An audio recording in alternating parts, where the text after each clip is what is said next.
Plan ahead this Valentine's Day with 1-800-Flowers.com. From first dibs on great deals to the best selection of Valentine's Day roses and guaranteed delivery. Don't wait to wow. Right now, 1-800-Flowers is offering 24 assorted roses for $39.99. Or upgrade to 24 red roses for $10 more. Get right to the romance this Valentine's and find the way to wow with 1-800-Flowers.com. To order, go to 1-800-Flowers.com/tune-in. That's 1-800-Flowers.com/tune-in. Here. There we go. And who else is here? And Steve Wolf, nice to see you. And Davy Jones Locker, good to have you here. Moving on. And B, much love to you. How you doing? Tina Hopkins looking lovely tonight, or should say this morning in the United Kingdom. There she is. And who else do we have here that we could say hello to? The gorgeous Kim Jellin. There she is. Take a bow, Kim. Take a bow. Now remember, the Super Chat is a wonderful way to support what we do on this show on a nightly basis, so thank you so much to everybody who does that. Hi, gorgeous Denise Duval and Harvey Greensman. How are you, man? Welcome back. And, we're going to get going here in just a couple of seconds. If you haven't signed up for our Vegas trip yet, make sure you do so. Go to info@spacedoutradio.com and let us know 100% you're going. Put your name in there, put your size in there, because we got swag bags for everybody who's going to Vegas, the first 50 people. And who else has joined us? Jesse Peak, how you doing? Anonymous Rex, hey there. Howie Mandel, how are you, buddy? Ed Clater's here, everyone. Ethereal Ori, good to see you. We got 5 seconds here, guys. You know what to do. It is time to get ready to rock to Bumblefoot. Horns up.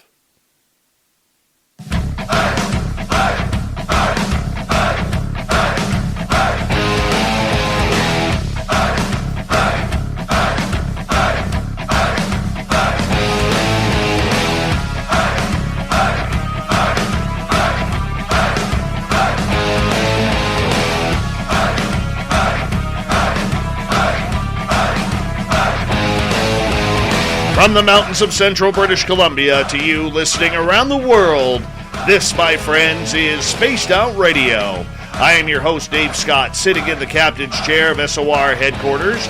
We welcome you to tonight's show on our terrestrial affiliates around North America, digitally on TalkStream Live, Revolution Radio, and KPNL. All of our archives are free by going to youtube.com/Spaced Out Radio. Do old Davey the favor, hit that subscribe button. You can follow us on Twitter @Spaced Out Radio, Instagram @Spaced Out Radio Show, and now on TikTok @Spaced Out Radio. Our website, spacedoutradio.com. We have a plethora of features for you. Rock out to Bumblefoot, read Shirky Poo's Newswire, and check out our swag as well. Tonight's show is brought to you by Chive Charities. Help make the world 10% happier by visiting Chive Charities today. You can find them on our website. Man, do we have a jam-packed night for you. Damien Jay and Hoodoo Tall are here to talk about their documentary on the Bradshaw Ranch. Then in hour 3, Swamp Dweller's going to join us as we head to the swamp. John Hudson has a UFO report. Shirky Poo's got the news, and we've got the thought of the Dave as well. So a jam-packed night for all of us. Hoodoo Tall, after years of studying strange phenomena, has finally found a place to experience it for himself. It started as a personal journey for some understanding of what's real to gain a better perspective on life. When he started getting encounters on a regular basis, he felt that maybe he should be sharing the information. The Hoodoo Tall pseudonym is to keep people's attention on the information and not him as a person. He hopes to show anybody that they too can experience these phenomena if they go to the right places. And also joining us from this documentary is a good friend of mine from Las Vegas, Nevada, Damien Jay. Damien, it's a pleasure to have you here on Spaced Out Radio. We've known each other for like 6 years, and we've been talking about this, man, and we're finally here. How you doing? I'm great, Dave. Thank you for having us on the show. It's a pleasure to be here. I remember our first conversation. We talked about I think you told me something about Bigfoot back then. That was like 10 years ago now. Pretty close. It feels like 10 years. It looks like I've aged 10 years in the last few. But, I mean, it is absolutely phenomenal because I know, that we met through mutual friends down in Las Vegas. I mean, we've never met personally. I mean, this is outside of phone conversations. This is more personal than it's ever got. But I know you're going to be attending our Vegas party in Las Vegas, April 22nd to 24th, and that's going to be absolutely awesome as well. But you have always had a vested interest in strange phenomena that goes on. What led you down this path to eventually lead you to creating this documentary? I have had an interest in this for a long time. Actually, I remember some of my first books when I was a child. One of the books that I vividly remember reading a lot was a book about ancient Egypt and the pharaohs and all the people of Egypt. And then there was this other book that I was fascinated by, and it was all about UFO encounters and the paranormal and the unknown. And I went to film school and studied that from my late teens, but I just had the opportunity to get involved with this Hoodoo Tall project after meeting a friend of mine saying, "You got to meet this guy, Hoodoo Tall. He goes out to Sedona and he goes camping, and you should go and you should meet him." So I reached out to him. I found out what his Instagram was and met him on Instagram and said, "Hey, I'm a filmmaker. I'm interested in what you're doing down there." So he invited me down to Sedona, and I drove out there and took a camera. So that was the quick story. But I'm interested in this stuff because I have actually seen. I'm sure you're probably going to ask me about that maybe later. I don't know, but I've seen a few things that I could be unexplained in the sky. In particular, I've seen things, invisible entities, like some kind of moving object that was cloaked before in a house in the UK.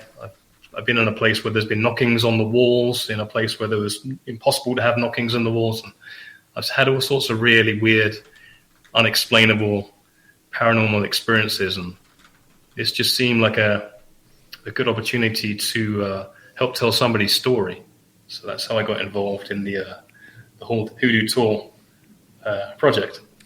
Okay, you brought it up before we bring in Hoodoo Tall. Let's talk about some of your experiences here that you've seen in the night sky. What have you seen? Well, actually, one time I drove this young lady who was she wanted to go and do this shoot for a magazine in LA. She was visiting from another country, so I drove her in this terrible car I had. All the way to California and back in one day. And I was surprised that the car, because it wasn't particularly a safe vehicle, managed to make its way back to Las Vegas from LA. We went there safely, and on the way back, I just felt like we were being, something was, higher power was there involved in the trip. And then I'm looking out of the car window to my left, and it's the night sky, and we're just coming out of Pahrump and coming towards Vegas, and the mountains are in the distance in the darkness, and I look up to the left, and I see this really bright star. I mean, you would probably call it the North Star or something like that. And I'm looking up, and I see this bright star, and it was the first time I've ever had a cell phone that was a smartphone, right? I remember that app you used to get where you could see the stars. So I'm thinking to myself as I'm driving, "God, that star is so bright. I wonder what star that is." And then suddenly something just in my consciousness said, "That's not a star." And at that point, it was getting brighter. And I thought, stars don't normally get brighter. So I pull the car over, me and the girl in the car, look up at this thing. It's getting brighter and brighter. And it comes down and to be, the size of, your fingertip in the sky, a ball of light that comes right down, and it's got all this pulsing over it, and it's got shimmering, and it's like plasma surfaced. And I looked at it, and it was almost, I tell the story the same way every time. It felt like it was almost communicating, and it was saying, "I'm not a star." And at that point, it flew across the road in front of the car, and the way I always describe it moved is, Like, you know how a fish swims in water, right? And Yes. it gives a little kick with its tail, doesn't it? A little Yes. kick, and it moves. This thing was just like, would give little kicks, and as it gave these little kicks, it would move, and then kind of kick again, and then kick again, and move, but there was no kick. It was just, how I describe how it moved. And then after a while, there was a plane that was in the sky at the same time of it with the FAA flashing lights and everything. And that plane just was heading towards Vegas. And then the object, the orb, whatever you call them, just decided to then cross us, across our vehicle, and then went up behind the airplane and then traced the airplane behind it really closely for a little while. And the whole time it was like it was communicating, I'm not a plane, am I? You can see me, I'm not a plane. And then eventually it pulled off from being behind the commercial airliner and then just flew over the mountains and just disappeared into the distance. Wow. Well, yeah, I'll never forget it. It was the most exciting thing, literally, I think I've ever seen in my entire life. I would contact the girl occasionally. She lived in Sweden, and I would say to her, hey, and I saw something like it on the internet one day, and I sent her the video, and I said, do you remember that time we saw that really crazy thing? This looks just like the thing that we saw. And she was like, yeah, I do remember that. And that was pretty wild. And the other time I had an experience that could be unexplained, this has got to be in 2002 in England. I'm sitting in bed with my girlfriend at the time, reading a book like this, just reading the book, and the cat's on the bed next to us, in between us, and she's sitting there, and I can't remember what she was doing, but we're sitting there in bed together. And then I have the book like this, and I look at the end of the bed, and then something that was about 4 feet tall went like this through at the end of the bed, just crossed the room like this. And I go to my girlfriend, oh, did you see that? What did you see that? And she goes, no, I didn't see whatever it was, but I saw you and the cat both turn our heads and like follow this thing, whatever it was, moving through the room. And how I describe it looked, it was completely invisible. But you know how you get if you get a cigarette lighter and you light it, and then you look above the light, and it kind of like disturbs the air. That's how it looked, whatever it was. Wow. Yeah, it was probably about this wide, and just shimmering was disturbing the. What do you think it was? Well, some people would say it was a ghost, right? But I don't know. I sometimes, now that happened and experiencing the other things later, when I moved to America, I think I would say that was some kind of cloaked being. I would agree with you. No, I can't. I mean, that would make sense. That would make more sense to me than saying it was a ghost. So that does make sense, to be absolutely honest with you. Here you are. You've had an interest in these subjects for a number of years now, and you had the ability to, for a number of years here, to get involved with a lot of people in Vegas. The beautiful part about Vegas is everybody wants to talk weird stuff there. It doesn't matter whether it's music, Hollywood, house music, gambling, whatever it may be. There's always a sense of safety because what happens in Vegas stays in Vegas. And through your contacts and everything, you've met some very interesting people over the years. And I'm not asking you to out any of them because I don't think that's fair. But is that when your personal story really took off regarding having to learn more about the phenomena, was from many of the people whom you had the opportunity to speak with on a personal level? Well, because I've been interested in this, I used to spunk off college, right? And I would spend all day on YouTube when I lived in England, in my mum's basement, and I would just stare at YouTube videos for just hours and hours and hours, just looking at UFO footage. Like crazy. It was possessing. So you know what? When that happened, that one time that happened to me, I have to say, and I saw the object on that night drive back from California, I was relieved. You know what? I was so relieved because I'd spent all those years and years and years looking at all this stuff, and I'd never seen anything myself. So it was almost like confirmation that you haven't completely wasted your time because there is stuff, and here's the visual proof for you. And I have met some interesting people. I met Colonel Alexander who did the research because I wrote a screenplay about the Roswell crash. Yes, and met these government officials and stuff to do with that project, and I got to meet Colonel Alexander because I said to him, "Hey, did you know that there was some technology recovered from the craft that not everybody's aware of?" And he said, "Oh no, I'm not." Because I said to him, "Everyone thinks the government got all the technology, but they didn't." And then he said, "Well, do you come and meet me?" Right? So anyway, I went and met him, and I told him about the Roswell story, that I was writing a screenplay, that I was instructed to write this screenplay about. And when I met him, he told me all about the Skinwalker Ranch. And that was amazing. Some of the things he told me about that were unbelievable. I tell you something that I've noticed isn't in a lot of the stories about the Skinwalker Ranch.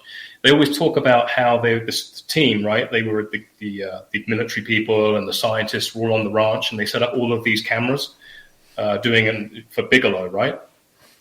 And when they were doing that, they had cameras that were pointing at cameras doing the research for the Skinwalker Ranch, right? He was telling me all about this. And he said one night, one of the cameras deactivated, right, Dave? And he went down to go and look at the camera that had been deactivated. And the cables for the cameras were actually contained, right? You couldn't just get to them. There was like guttering over them to protect them. And he said that whatever it was went over, tore the cables, tore the guttering off as well. And when they looked at the footage, you couldn't see anything that was there. And then another thing he told me that was really wild about the Skinwalker Ranch, Colonel Alexander did on this meeting, this face-to-face. He told me that this was the story about the wolf that appeared. You probably heard about the wolf at Skinwalker Ranch that appeared, and it started attacking the cattle. And the ranch owner got his gun or shotgun or whatever, and shot this huge dog that was attacking. Well, this is the part that's missing from most of these stories that I've noticed about this. When they shot the wolf and it ran off, Colonel Alexander said when they looked where the wolf had been standing, when they shot the gun at the wolf, there was a chunk of its flesh that went flew off, right? Where the gun hit it. It landed on the ground, and then the wolf ran off. And when they came back, and when he came and looked where the chunk of flesh had fallen, the chunk of flesh had perished. Like immediately it turned to rotting flesh. Like how wild is that? When he told me that, it made my hair stand on end. John Alexander to me, and I've only ever interviewed him twice, but to me, he is the scariest dude that is out there, man. I mean, what he knows, if he were ever to release everything that he knows and has learned, this entire planet would be turned upside down. That's the effects that John Alexander could have. Yeah. He said some pretty interesting things. You know what else he told me? He said that one day the two teams were researching the Skinwalker Ranch, right? One team was up on the hill, the cliff they have that's nearby, the part of the small mountain or whatever it is. And then another team was down on the ground by the ranch. And he said the team that was on the top, they were looking down at the ranch, and they looked, and they said an orange ball of light appeared in one of the fields, opened up into about a 15, 30 feet disc on the ground of light, like orange light, and then what looked like Bigfoot pulled itself out of the hole in the ground, the light, and then got up and just ran across the field. God, yeah, he said some pretty... yeah, that was an exciting meeting. That was exciting. We've got about 6 minutes here before we got to go to break at the bottom of the hour. You have met this gentleman named Hoodoo Tall, who is with us tonight. And for his own reasons, he's chosen not to be on camera on our YouTube side, which is great with that. But, we'll have him on audio here momentarily. But tell us about Hoodoo Tall. Hoodoo Tall. He is very knowledgeable.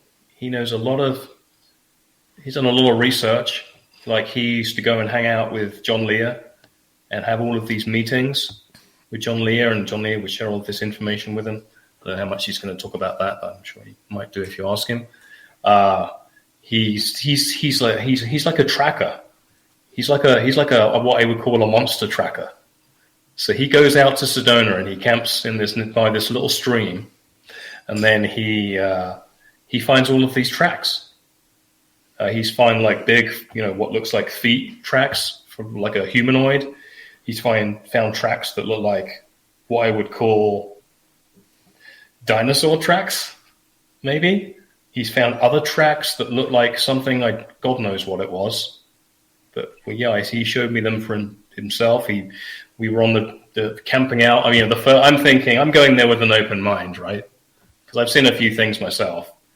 And literally the first night on the camp, he's like, wait until sunset. And as soon as I got there was a weird vibe in the air. And literally on the first night, there's orbs flying over the camp. And one time he's like, oh, watch this. He gets out this laser, right, pointer. And the orbs that are flying over, you're thinking, they're just satellites. They're satellites. Any person, regular person, that's nothing. It's nothing. And then next thing you know, he gets out this laser pointer. He's like, watch this. Takes this laser pointer, blinks it at this orb thing that's flying over. Just looks like a satellite, right, or something. Just kind of big, though. And next thing you know, they're flashing back at him. And he goes, I'm like, oh, my God, let me get the camera out. Wait a second. He goes, where's the camera? Where's the camera? He goes, I couldn't ask them to do it again. I couldn't ask them to do that again. And they're flashing again, just on the sound of the voice. It was wild.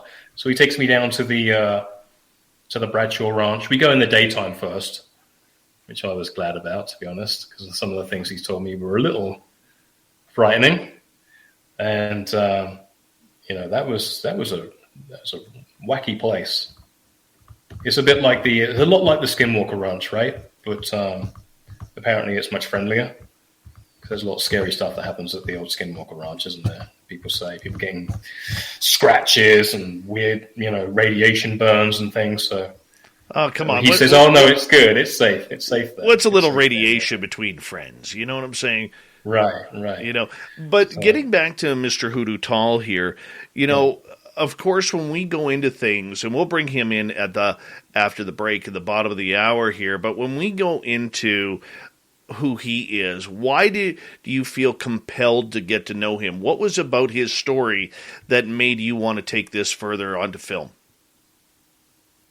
He just said, I'm going to he started sending me these videos of the 80% of our world's plastic ends up as trash, in landfills or in the ocean.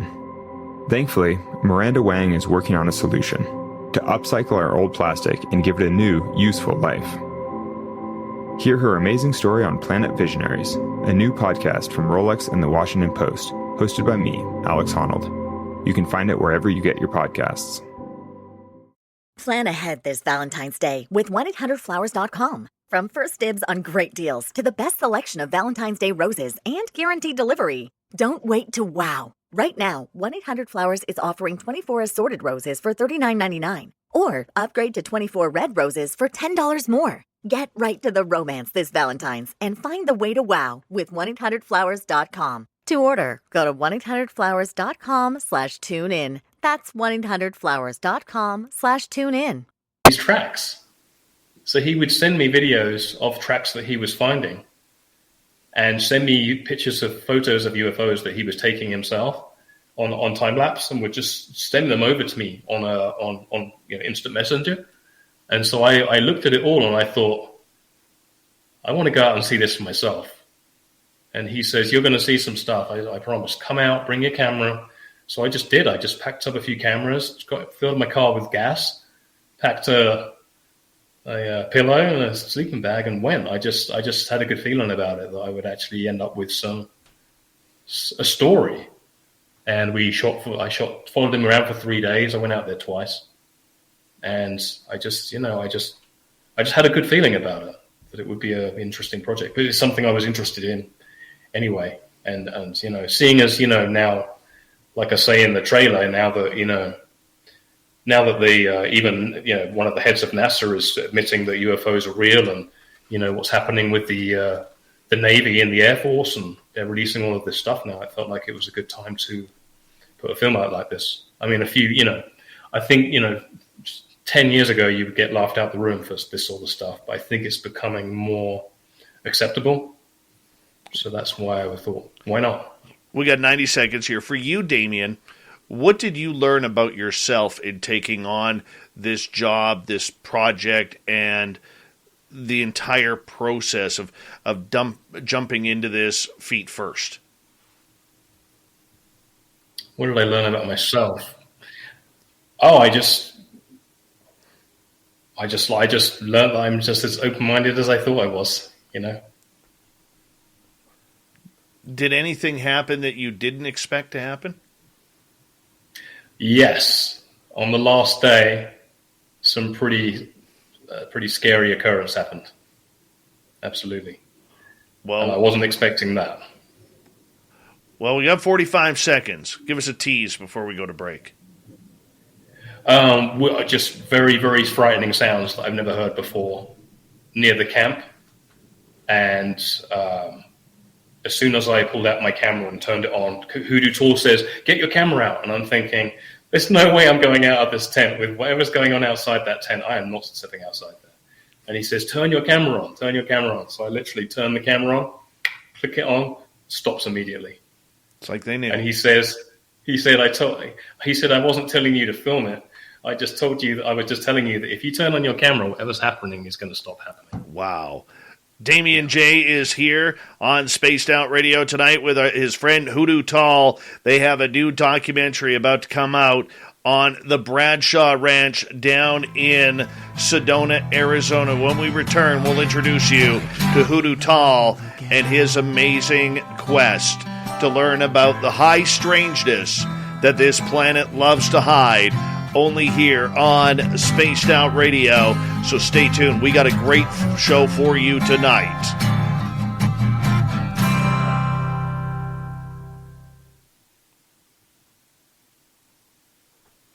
All right, we're clear. We'll just let's keep the mystery going. We'll keep Hoodoo Tall silent until we bring him on in. Yeah, no worries. He's a man of mystery. Do you want to add a picture for him or something? No, we're good. We're good. No? Okay. Yeah, we're good.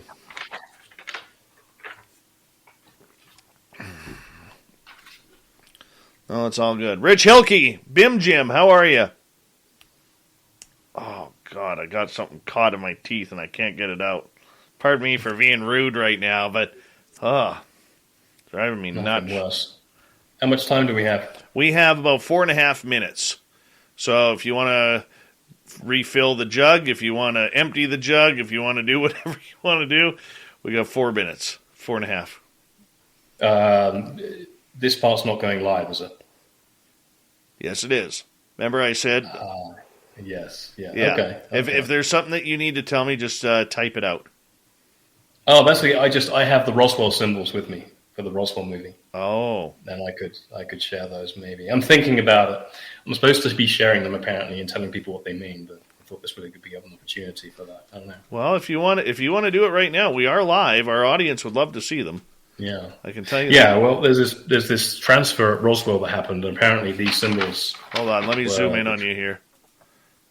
These symbols were the transfer symbols. Really? That's what was transferred at the Roswell crash. Bring it up a little bit. Bring it up a little bit more. Right there. Yeah. So those were on the craft? No, these were telepathically transferred to a official at the crash site, and that's what the other screenplay I've written is all about, these symbols. And what wow. Yeah. The first one here means pure soul. Yeah. This means consciousness. Right. And understanding. Yeah. Yeah. Universal behavior. Yeah. Man and woman. Yeah. Manifests into one, which I'm assuming means life. That makes sense. So these are apparently these called the B element of human soul. So this would be something to talk about now rather than on the radio side, because I'm not going to be able to show the symbols anyway. But yeah, so there's a movie all about these. So those are the apparent symbols that were transferred at the technology. It's wicked. The sacred transfer is cool. Yeah, I showed Hoodoo Tall those up on a mountain top, and I said, listen, there's these symbols that this screenplay I've written about. This is supposed to be a sci-fi movie, but it's based on this true story. and apparently true story. And there's these symbols that were transferred, and I'm supposed to show them those people and tell them what they mean. It's supposed to be something I'm supposed to. Have you ever had a symbol transferred to you? No. But I went and met the guy that got the transfer directly via his father, that was a military official that was at the recovery. Yeah. And one of the Greys apparently transferred it to the father, and then it was transferred to the son. Mm-hmm. And then I went and met the son face to face, and I said, apparently, this shaman told me that I'm supposed to meet you, and you're supposed to tell me what these mean. I already know what they mean, but you're supposed to tell me and show me the symbols. In physical, apparently it's important. That's what. Really? That's what came to me one night. Interesting. All in different colors. And then my good friend Nicole Sakic, a couple months after that, my good friend Nicole Sakic and I had the same download on the same night. And she's in Illinois, I'm in British Columbia, and we pretty much drew out. We were talking. She's like, my God, I got this symbol downloaded to me last night. I said, so did I. And we drew each other's out. We drew them out. And, she's in the chat room. There she is. And it was almost identical to each other. Isn't that interesting? And both of us picked out, Damien, there was this one area right at the bottom that I couldn't see. It was blurry to me. And then she goes, yeah, but I can't figure out what's in this bottom area right here because it was blurry to her too. It was the exact same bloody download. It was, I don't know what caused it or what have you, but it was pretty damn interesting. I'll get you to hold on right there. We're going to come back in 30 seconds here. And I want to say, I want to say a big thank you. Let's not talk about the symbols. Let's not talk about the symbols on the radio. No.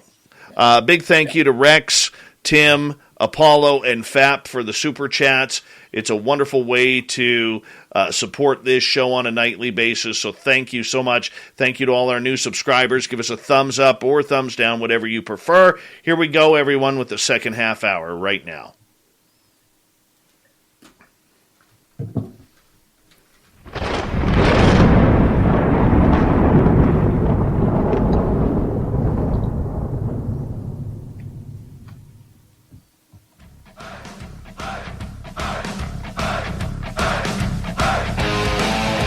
Second half hour of Spaced Out Radio is now underway. My name is Dave Scott. Thank you so much for taking the time to join us. We really do appreciate it. Want to remind you that if you missed portions of this show or others, check out our free archives at youtube.com/Spaced Out Radio. Do me the favor, hit that subscribe button. Our website is spacedoutradio.com. We have a plethora of features for you. Rock out to Bumblefoot, read Shirky Poo's Newswire. Check out our swag as well. Follow us on Twitter at Spaced Out Radio, Instagram at Spaced Out Radio Show, and now on TikTok at Spaced Out Radio. We're talking Hoodoo Tall tonight. Who is Hoodoo Tall? We're going to find out here momentarily as our good friend Damien Jay, documentarian on a new documentary about the Bradshaw Ranch, and Hoodoo Tall is here. And Damien, we welcome you back here. And before we bring in Hoodoo Tall, right before the break, you were telling us who this man of mystery is. Now, in my opinion, he's an ordinary dude with an extraordinary opportunity to get in touch with his side of consciousness, with his side of contact. What am I missing about this gentleman? Well, he definitely knows a lot of stuff. We met with Tom Dongo, right? Yes. Who's just one of the researchers for the ranch, who researched it originally, I think in the mid-90s, something like that. Sorry if I got it wrong, Tom. And he seems to think that Hoodoo Tall is someone that's going to discover something remarkable because of the way he's going about his research. You know, he's just very open-minded. He has a good eye, and I don't know how he finds the tracks, to be honest. He's found all these petroglyphs as well.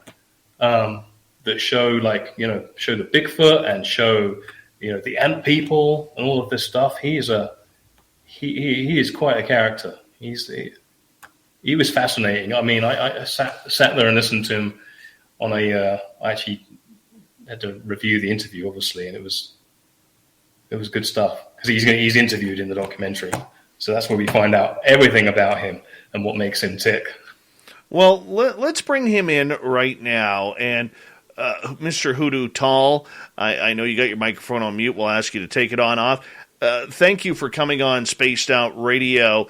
And I'm curious, at what point in your life did you realize that you had this ability to kind of find these ever-evolving creatures and monsters that we're all engaged with? Thanks for having me on, by the way. This should be a fun evening for all of us.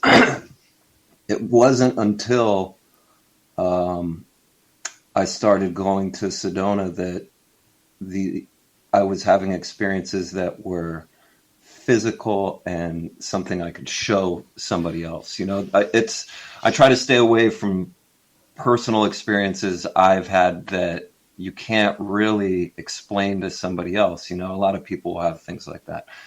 And I originally went to Sedona because I had a good idea I could see UFOs there.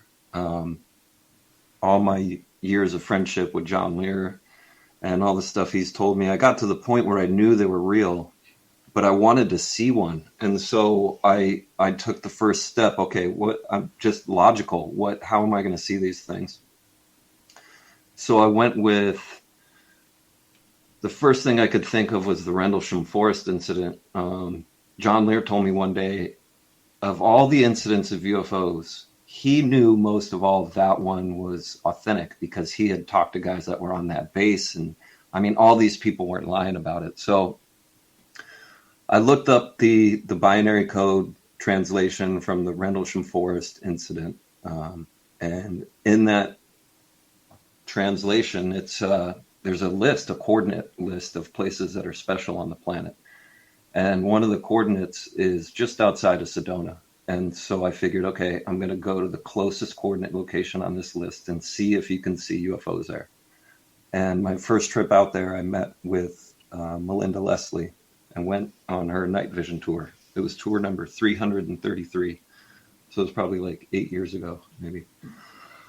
And I went back strictly for the UFOs. I didn't expect anything else. But then I started going alone. As you get older, it's hard to find people that can take a week off and go camping and stuff like that. So I started going alone, and that's when it started happening. It wasn't something... I'm still at the point where I don't necessarily think it's me as an individual that's causing these things to happen. That's never really crossed my mind. It's more that maybe right place, right time. But I mean, I go twice a year for 10 days at a time, and it happens every time, all the time I'm out there. So I guess hearing you say that is maybe the first time I've tried to think about if it has something to do with me. I really haven't let that get in my way. I think if I let that get in my way, then you know what UFO disease is when people catch UFO disease. I think we all have it here, my friend. Okay, so I don't want to get wrapped up into that, and so I think trying to make it not about myself and make it about what I'm learning is what's important. When did the phenomena start to get involved in your life?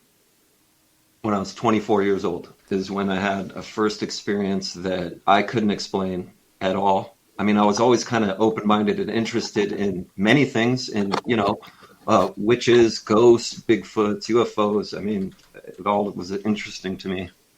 24 years old, though, is when like 3 bizarre things happened to me that year. And what happened there?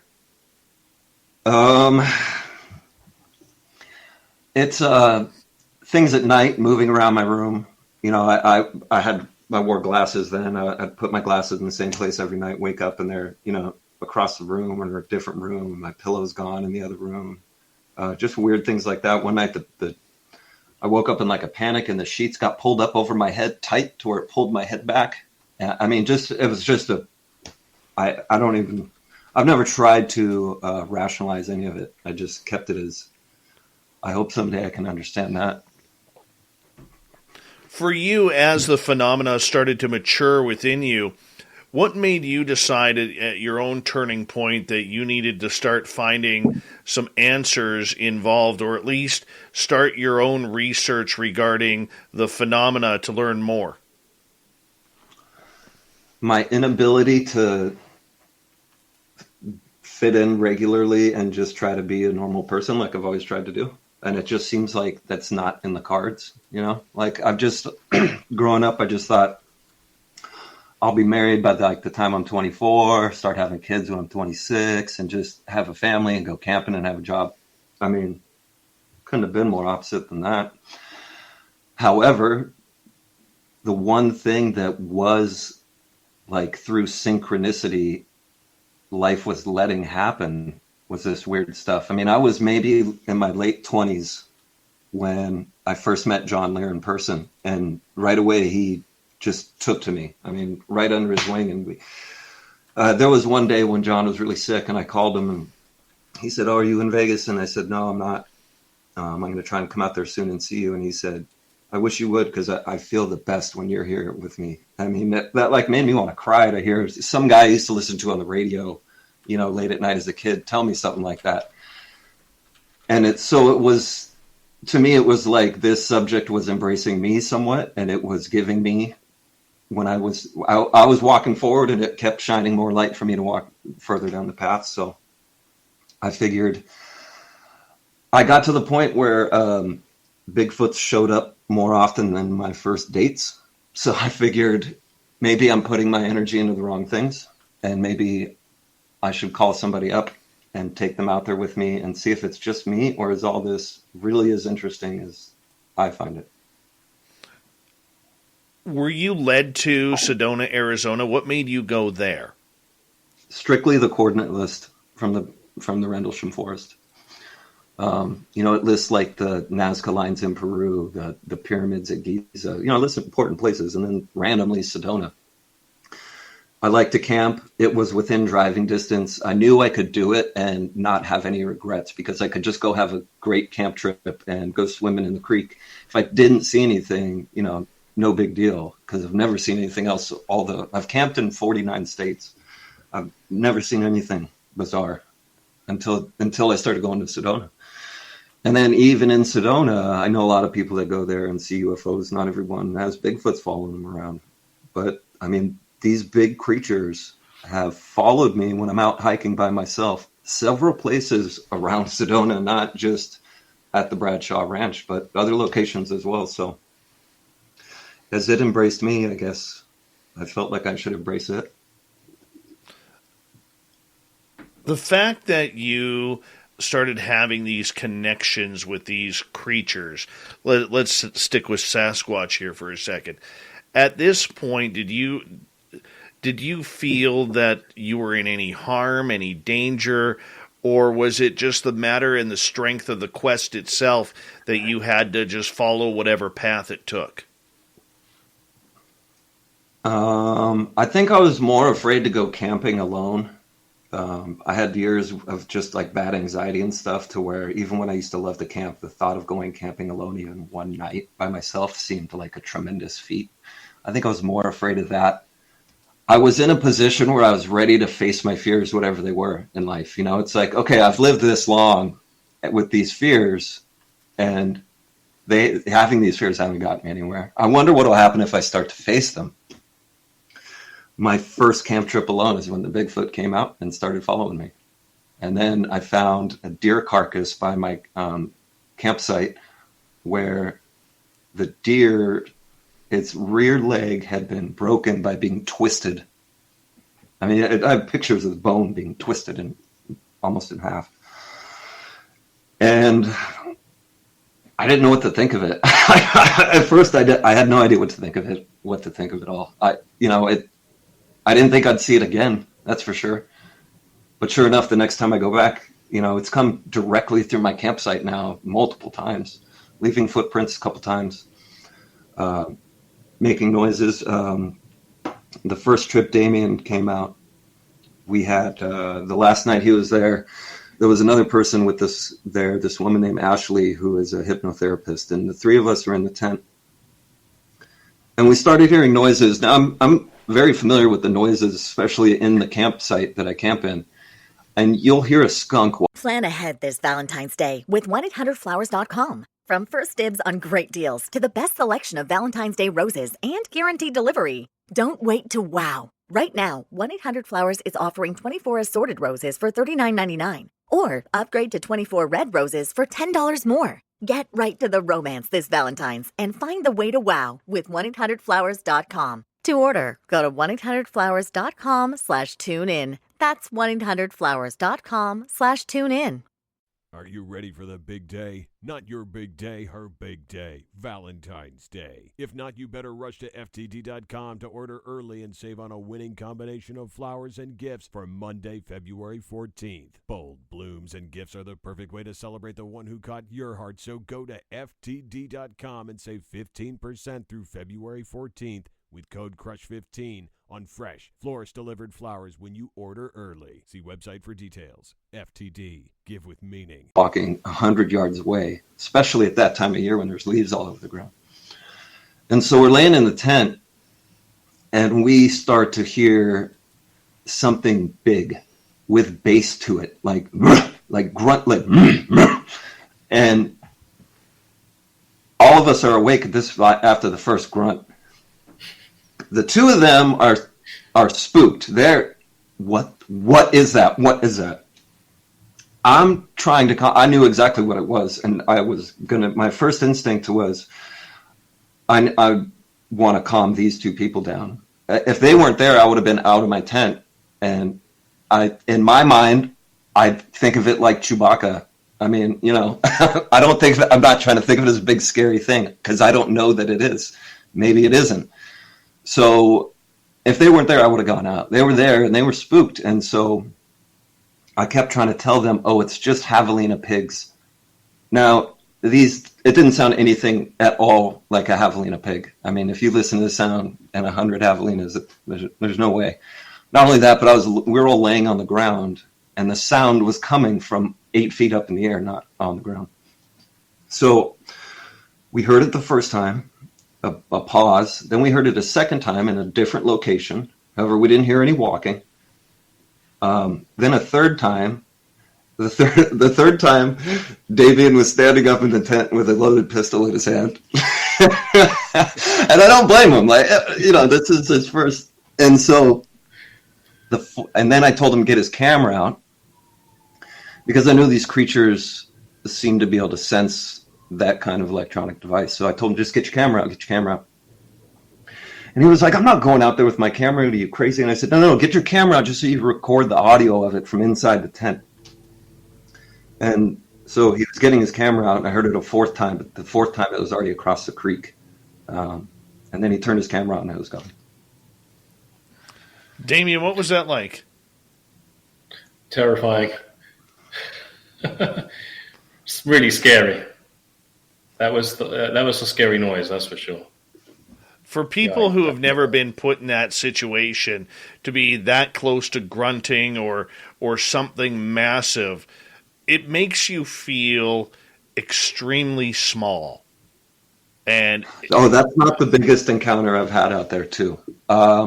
If you want to talk about feeling small, I have a great reflection on that. Tell us. So the first time going to the Bradshaw Ranch at night, it was a few years back in October, and I had been there during the day a bunch of times. I'd seen all the tracks, and I'm like, okay, there's things here, but in order to see these things, I'm going to need to come here at night. And so I had two friends with me who go camping a lot. We've camped a bunch of times. They're in their late 30s, they're two brothers. And so I took them out. We went on the UFO tour with Melinda. We're driving back to the campsite, and I was like, hey, it's like 10, 11 o'clock. Let's peel out to the ranch right now. I was like, there's no way that anything's going to happen. Like, we're just going to go. There's nothing to be afraid of. I couldn't have called it worse. We get out there, and I tell them, here's a red light flashlight. We're going in dark. Cell phones on airplane mode. If you're going to take it, you get a red flashlight. We have one white light, and we're only going to use that if we need it. The point of this was to go to the front yard of the house and just take flash photographs to try to replicate the photos that Tom Dongo would take and have complete people show up in the photos that weren't actually there. And I had a Polaroid. So I walk these guys down to the front yard. I go to the front there. I leave them kind of in the dirt road there, and I walk over the grass, and I take the first Polaroid picture. And the only thing I hear is the mechanical sound of the Polaroid, ka-ching. And after I take it, my two friends are losing their minds. Did you hear that? Did you hear that? Did you hear that? And I was like, the Polaroid? And then, no, over there, turn the light on. I was like, I got to take more. And then I heard it the second time. And we were about 50 feet away from the source of the sound. And we're in the front yard of the house. Across a dry creek is the beginning of what used to be an old West town they film movies in. At the start of that old West town is like a big wooden corral kind of gate area. And I know the stuff that's over there. So this much I'm assuming, just to make sense of what's over there. There's some full-size tree logs on the ground. The sound we heard, I can only describe it as this creature taking a full-size tree log and ringing it around the opening gate of there's like a wooden gate over the corral, and smashing it around that like a dinner bell. Like it was a loud, like somebody trying to start a gigantic engine, but out of wood, like that's the only kind of thing I can think of how to describe it. So these two are like, oh my God. So I give him the white light and he's shining it. And that's how like we could tell that it was on the other side of the dry creek, because the flashlight went all the way to the bushes at the dry creek. We heard it making sounds again, but now it's swinging that thing around like a baseball bat and bashing it into structures on the old west part of town. And they're trying to leave, telling me, we gotta get out of here. I mean, it's hard when people are in fear of their life. It's really hard to tell them not to run away. So I'm telling them, no, just stay. Well, we heard it 4 times make these giant bashing sounds, and that was about enough for them. And I said, okay, we can go. In the ruckus, me and one of the guys also heard a thundering stampede of horses, thundering. The third guy didn't hear it, he said. In between the smashing of the tree log, there was a thundering herd of animals circling around us. And I told him, tomorrow it'll be really easy to find that. I mean, do you know what a herd does to ground? Like, that'll be super easy to see. And then after it made the last wood crashing sound, I saw its eyes looking at us and then turn away. And its eyes were 15 to 20 feet off the ground. So I can't say it was a Bigfoot type creature or anything like that, because I didn't see its body. That's taller than they usually are reported to be. However, who knows? But we felt the size of ants. I mean, that, and they won't go back to the ranch with me ever again. Then I wanted to go back the next night. Melinda Leslie said, I'll take the night vision. Let's go to the ranch with night vision. And they we're not going. We're not going. So then now I really have to go out there by myself. Come on, Damien. Come on. No, Damien goes. I'm not talking. Okay. It wasn't Damien. That was not Damien. Yeah, I would have gone. I would have totally gone. I'm not going to lie. I keep going back. I keep going back to see it. We got 3 minutes to go here before we have to go to break at the top of the hour. I would like to say that. So when I told him I wanted to film all this, originally I asked him not to put me in it. I was like, we don't need to put me in this, right? He's like, no, we absolutely need to put you in it. And so, we decided to use a name to kind of just keep the focus on the information of the movie. But since he did put me in it, if you want for the next segment, we can turn the camera on. Oh, well, hey, if you feel comfortable We can do it, that's for sure. I want to ask you, what makes the Bradshaw Ranch so special, Hoodoo Tall? That's why I keep going there, to try to find out. To what makes it special to me is its reliability with this phenomenon. And it's nothing there has been hurt or mutilated. No people or animals have ever been, harmed in any way. So that's why I don't feel afraid to go out there. I'm afraid of some of the terrestrial predators that can pop up out there. There's big cats and stuff like that. But other than that, the history of the place, how much of it's happened, their ability to photograph it blew my mind. One night, Linda Bradshaw, in the front yard of the house, in the night sky, a giant white rectangle appeared in the sky, and it was showing a scene from another place. And she photographed it and has photographs of this thing. I'd never seen another place that had so much phenomenon happening, so many photographs of video to support it. And I had never heard about it until I was researching Sedona. So for our audience who may not be familiar with the Bradshaw Ranch, what is this all about, this place? It was originally an Old West movie set. The Bradshaws had bought the land from BLM, and Mr. Bradshaw was quite the Western buff, and he had built this little town out there. And they filmed like 50 movies out there, I think, like Elvis movies and everything. Over the years, it turned into more of a place to be. And then the family, it was passed down through the family to Linda Bradshaw, who was the last owner of it. They started talking about the weird phenomenon in the 90s, and then suddenly Congress paid them to leave. That's really weird in itself. And so I was curious at the current state of the ranch. I had reached out to Tom Dongo. He said, there's no more phenomenon happening there. I said, I still want to go. And I went, and I was like, Tom, you're so wrong. There's so much crazy stuff happening here still that I need to keep coming back. Wow. I think a lot of the ranch was burned down at one point, the old West town, because there's really not much left of that. There's a couple little buildings, but. Hoodoo Tall, I'm going to get you to hold on right there with Damien Jay and their new documentary, Hoodoo Tall, all about what is happening with the phenomena at the Bradshaw Ranch just outside Sedona, Arizona. What is with that place? Why is it so weird? What kind of happenings are going on at the Bradshaw Ranch and with Hoodoo Tall? Is he calling it in? We'll find out in Hour 2 of Spaced Out Radio next.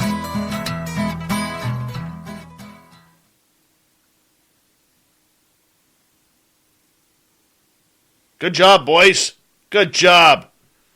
It's easy to talk about when it's all true, if it turns out. Oh, for sure. For sure. Yeah, if you don't have to make anything up, it's really easy. You know what? I noticed I'm just reading Tom Dongo's books. Right now he's gave me his books when I interviewed him for the documentary. Yeah, he's never given me his books. Me either. Well, I can give them to you after I'm done with them when I see you next. You can check them out. Maybe we'll go and see him again when we go down there again. But I noticed here in the books he was saying that if more than 5 or 6 people go, the phenomenon doesn't happen. I can prove that true. That's happened. Every time I've brought more than 2 or 3 people, nothing happens. Yeah. Should we turn the camera on? What do you think? That's all Dave, up to you. Cool? That's all up to you whether or not you feel comfortable with it. Yeah, man. He put me in the movie anyway, so. Yeah. Look at you. There he is. Say hello to our YouTube channel. That's a nice mohawk. That's great hair. Fantastic hair. As I got older, it just kind of works with my hairline. So, I know about that. I got enough for both of you in Vegas. Oh. Yeah, I want to borrow some of that hair. I need some of that on the old... Oh, yeah, you can borrow some. You can totally borrow some. It's all good. Oh, there's my friend Nicole. Woo, Hoodoo Tall. There we go. The audience is loving you. They're loving you already. Hey, Hoodoo Tall, tell them about how you got your name and tell them about your That's pretty funny. What it means as well. That was interesting. The name is not a description. I mean, I'm not like freakishly tall. I'm 6'3". It's not, but it wasn't. It didn't come about that way at all. So I wanted a name for this, and I didn't really have it in me to think of one that had a meaning to it, because then people will just tear into it for ages and pick you apart over it. So I used the Wu-Tang Clan name generator. And I just put my name in there, and it gave me the alias Hoodoo Tall. And I was like, that's kind of perfect, actually. And then later I kind of looked up what hoodoo meant, and it's actually a reference to those tall rock spires, which are loads of in Sedona. And there's like a mountain, and then there's like a few spires sticking off to the side of it. And I was like, well, that's kind of cool, because it's kind of a description of the Sedona area itself. So, and hoodoos are tall, so yeah, worked out well. But we could thank the Wu-Tang Clan name generator. There we go. It's a good coincidence as well.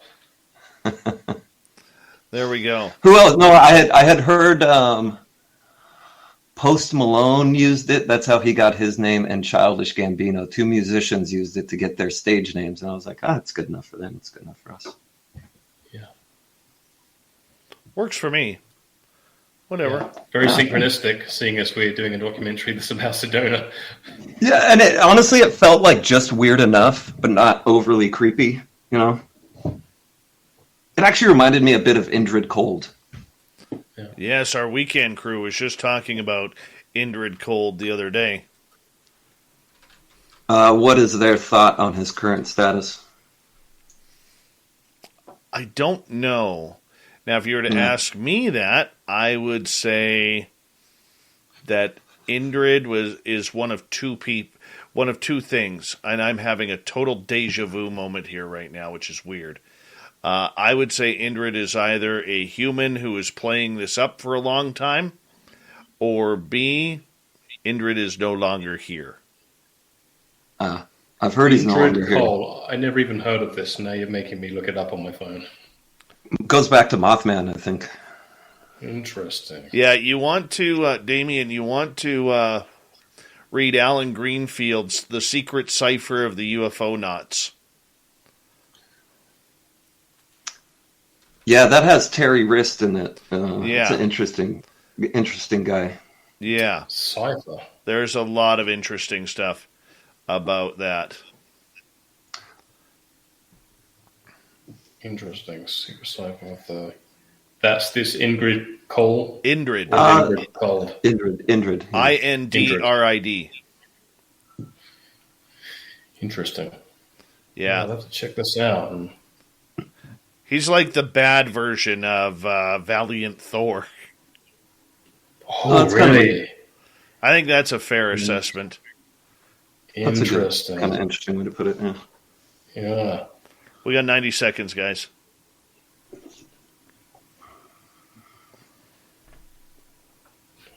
What was the name of the other guy? Ingrid? No, Alan Greenfield. You said Indrid Cole, though. Who's that? Indrid Cold is allegedly an alien who came down from Earth, or to Earth, and has brought a lot of weird stuff in connection to what is going on with everything from little demons to other aliens and trolls. And he's on the East Coast. He came around the Mothman time of things. And we're going to get Alan Greenfield on the show probably next month. I'm working on that. Yeah. Interesting.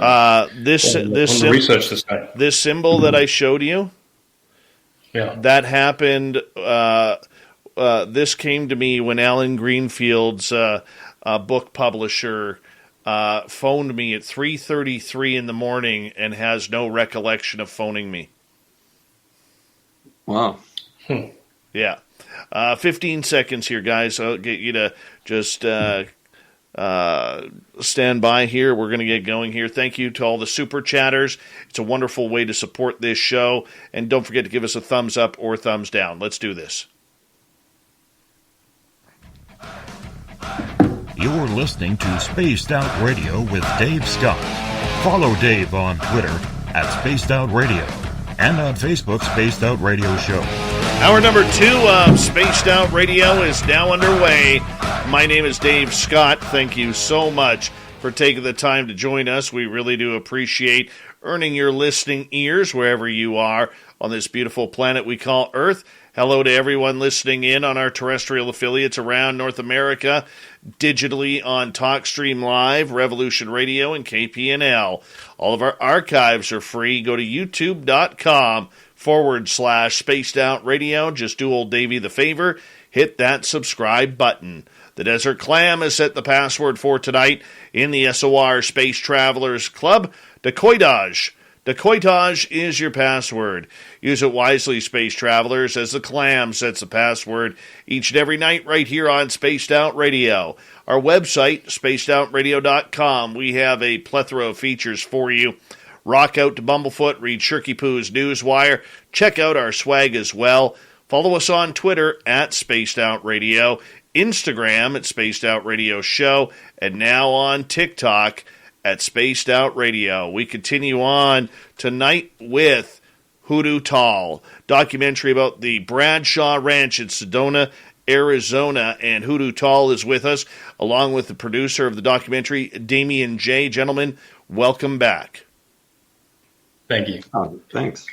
By the way, just to clarify, to the Wu-Tang Clan name generator, I am officially Cat Loco. Cat Loco.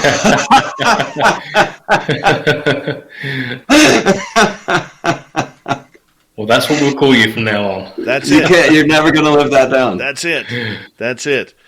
Yeah. Apparently, there's another. There's some moron here who comes into my studio every now and again, named El Ovni Volador. He's a lucha libre who comes on in here and he takes over the studio. Him and I have got violent every now and again, you know. But you don't want to mess with El Ovni Volador either. Yeah, it doesn't sound like it. No. Translated English, the flying UFO. So, he's a weirdo. Don't like him. Don't like him whatsoever. But let's continue on with the Bradshaw Ranch here, because right before the break you said something interesting, that the government paid or the Bradshaw family money to basically get off their own ranch. When did this happen? I believe the 90s.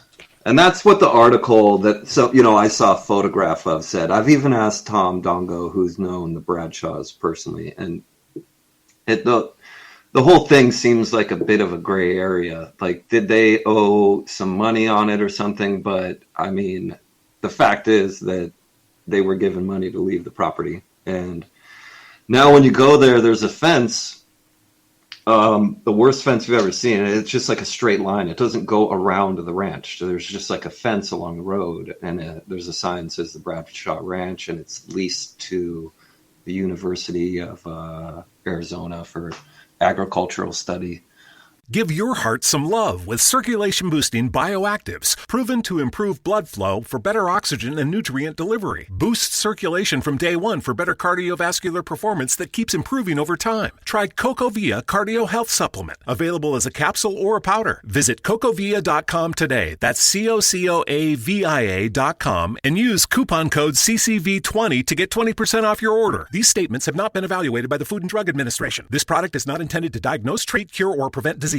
Hi, I'm Randy, and this is Dave. We're the founders of Bombas, the most comfortable socks in the history of feet. So comfortable, we sold and donated millions of pairs. To sell and donate a lot of socks, we became obsessed with comfort. We reinvented the sock from the ground up, adding comfort innovations along the way. It worked. People tried them, loved them, told their friends about them, helping us sell and donate millions of pairs.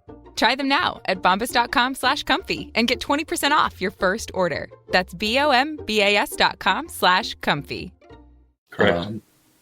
And so it's owned. I mean, it's not just on regular BLM land, like all the land around it. You know, when you go there, it seems as if it's definitely owned as a separate piece of land still.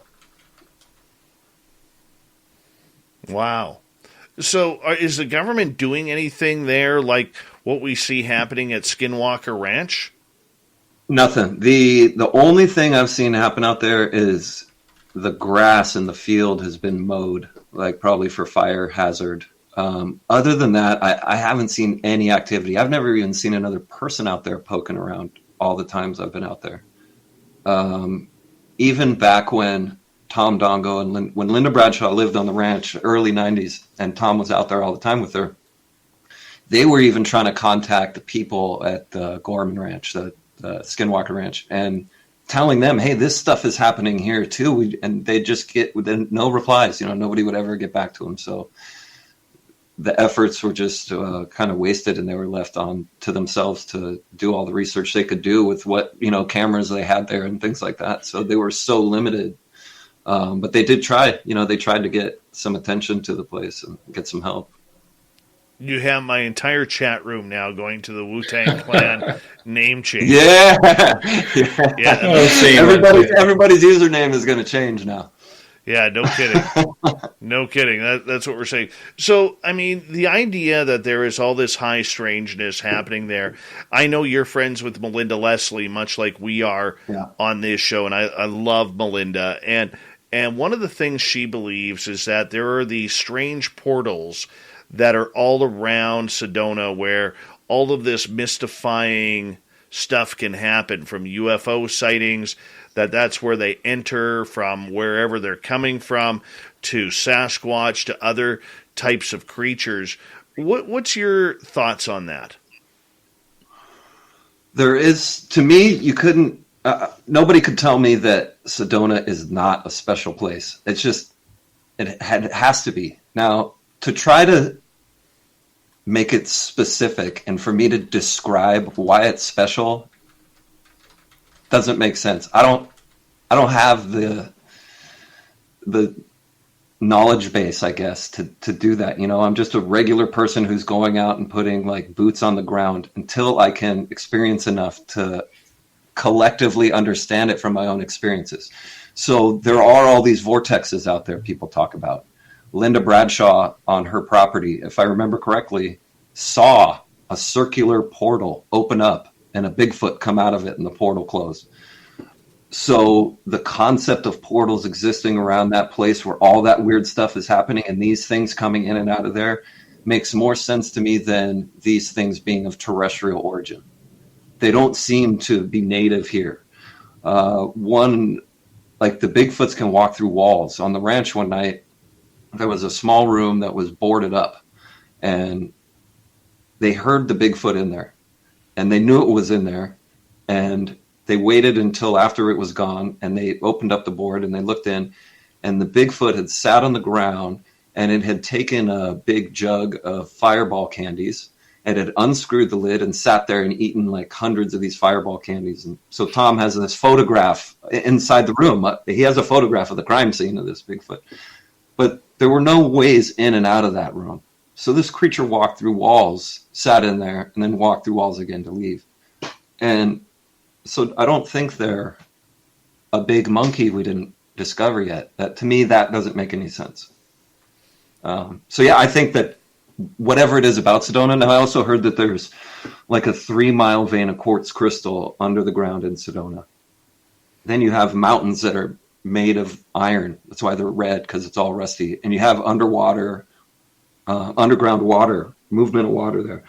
So you have all of these elements that I don't know, but to me, that sounds like a source of energy. If you have iron, quartz crystal, and running water. I did hear one person say maybe that energy created just the earth there creates an energy that goes up into the sky and would actually be pulling down on the Van Allen belt energy. So maybe it makes like a dip in our radiation or something. Maybe there is some way that the craft they use know the location somehow from something we don't understand yet.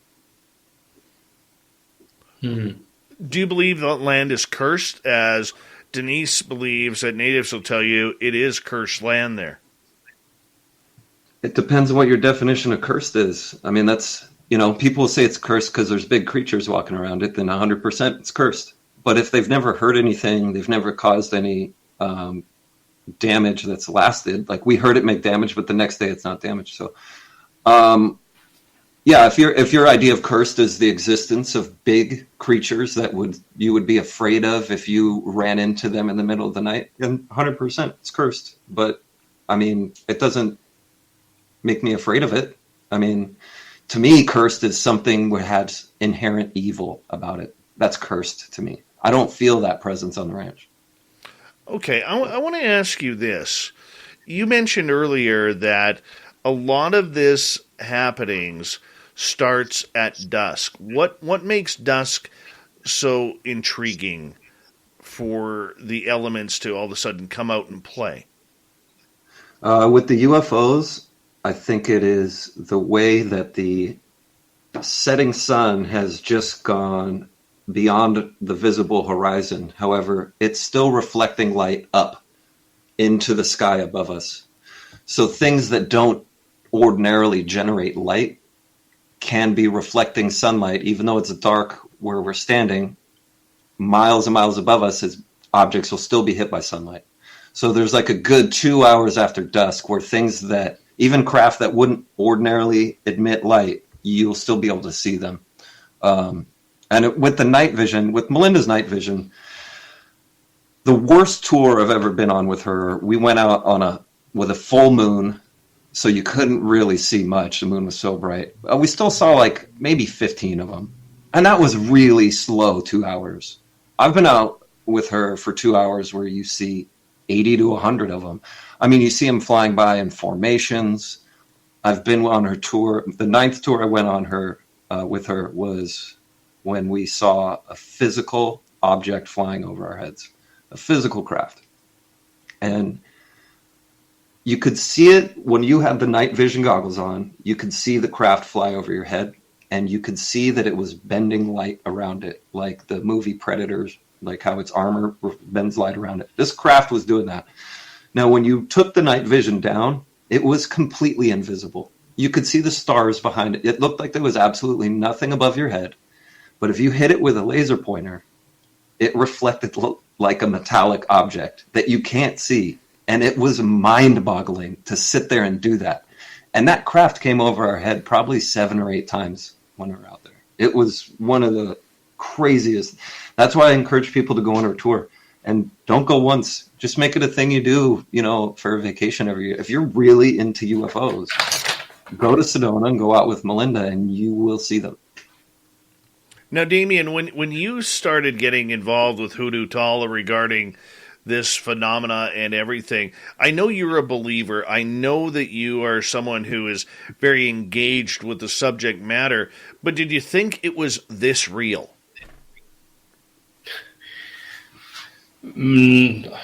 Well, kind of, because Hoodoo Tall showed me some videos showing that something was going on there. And he sent me photos before I even went. So he was kind of like enticing me out, right? With the footage that he was capturing. But did it spark you at all when you saw it for yourself? Yeah, that was my question. Yeah, I mean, it was awesome. Yeah, it was awesome.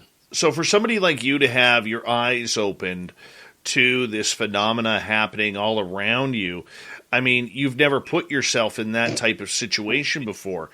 Explain to my audience what that meant for you. How did it affect you personally?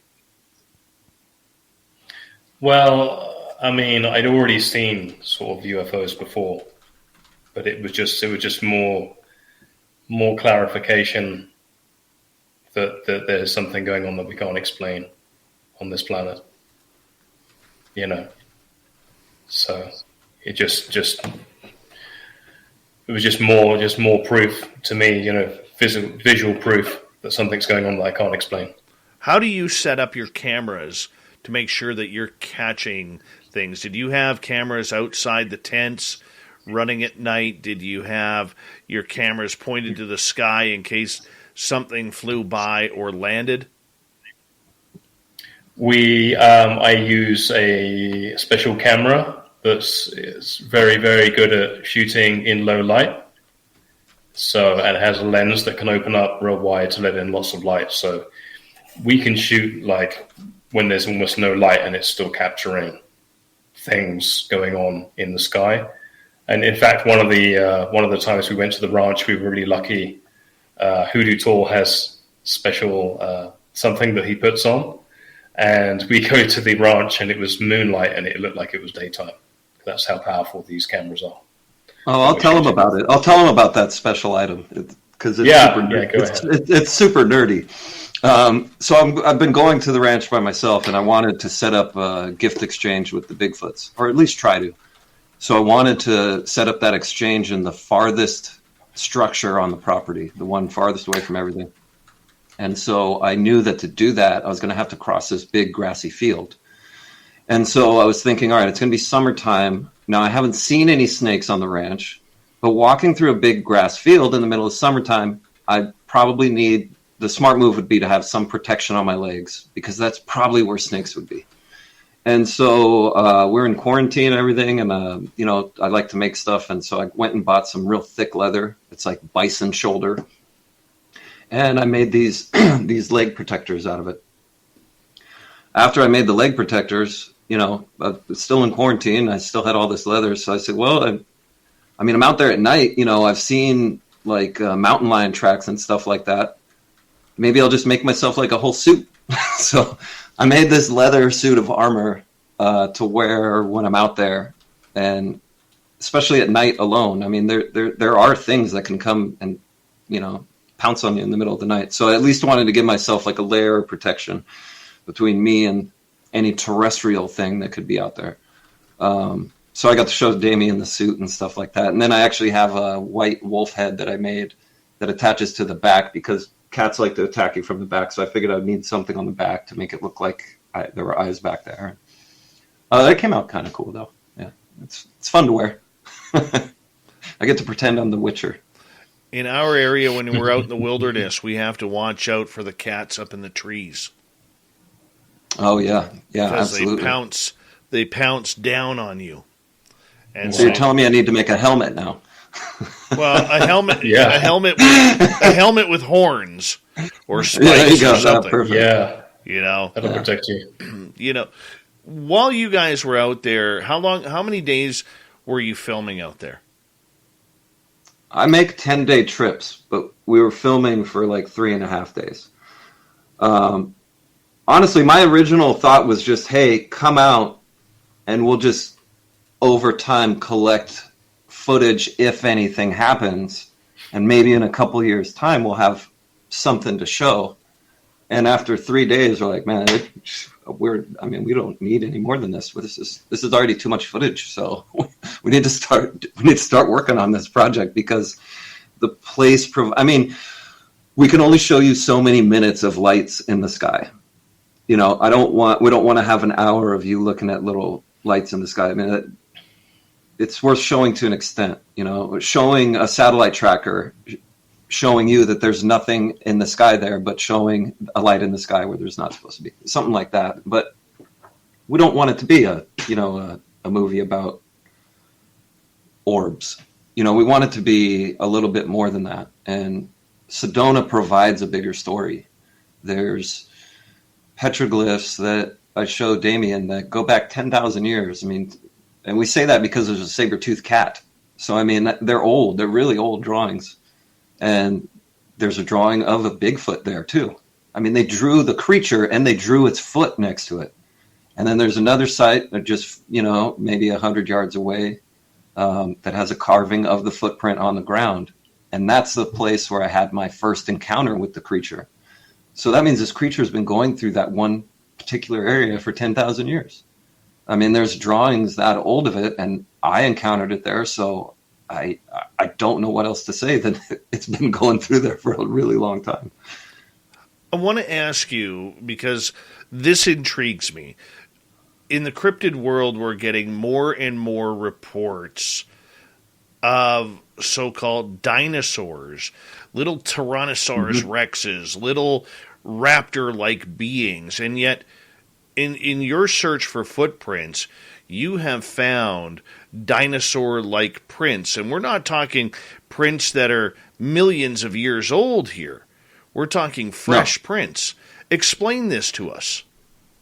So there's one particular part of the ranch that's a bit away from the house, and there's like this old round corral over there, and it's one of the places I really like to go looking for tracks. There's a lot of dirt there, but it's kind of tough dirt. You know, it's not sand. It's kind of compacted, so it takes some weight to leave footprints on it. And I was looking through there, and I'm telling you, I didn't know what I was looking at. I was like, these can't be footprints, right? Like, I mean, but they were two next to each other, so it was standing there on 2 feet, and then it was a left-right transition walking away from it. And these tracks were overall round. I have a video of them, and I put my hand in it, and it looks like a child. It looks like a child's hand. I mean, these tracks were maybe 13 or 14 inches in diameter round. I mean, that's a really like round as an there's no elephant. Yeah. Like round as an elephant. Round.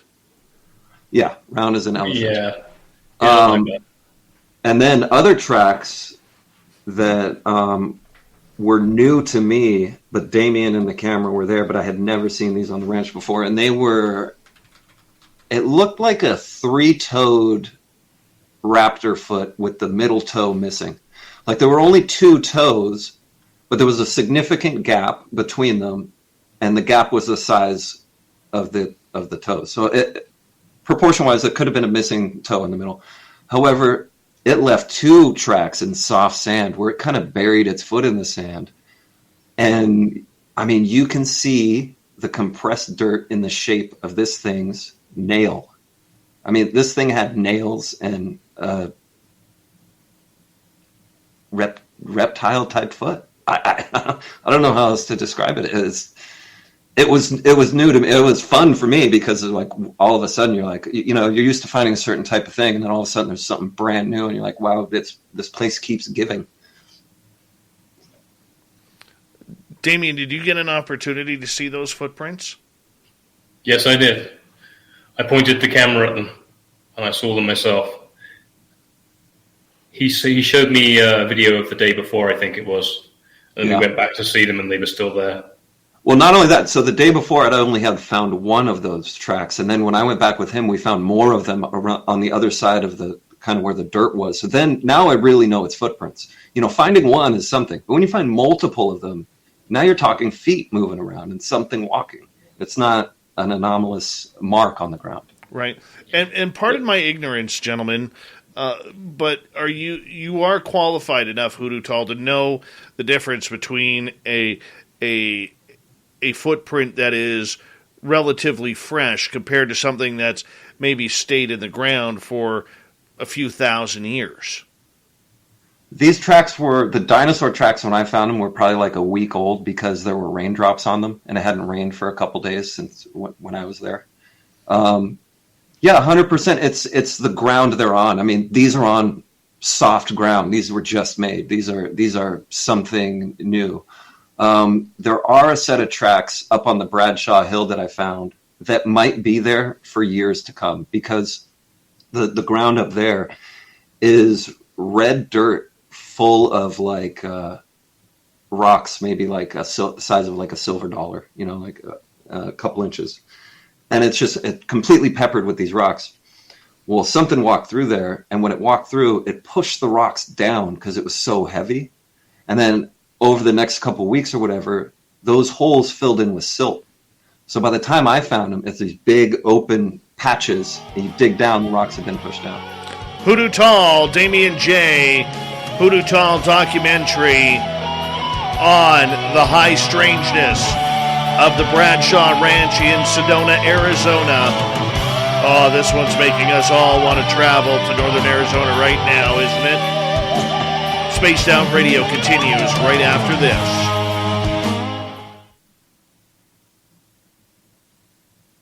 All right, gents, we're clear. This is great, man. Appreciate you having us on. Oh, dude, I love shows like this. This is where I'm very happy. Oh, good. That's good. That's good. We're glad about that. I was laughing at some of the... I couldn't stop laughing on the screen because it was showing us all of the funny names people were getting from the the Wu-Tang name generator. I put my son's name in there. He's Freebooter Brave. Oh my God! Freebooter Brave. I did mine. Oh, you know what?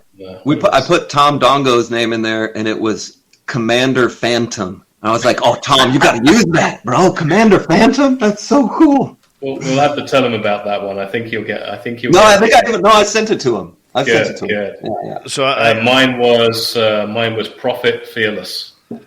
I just put in my real name, and it is Romanticist Threatening. Oh wow! Yeah, Romanticist Threatening. Isn't that nice? Isn't that? You know, nice? Some women are attracted to that, so don't worry. Oh yeah.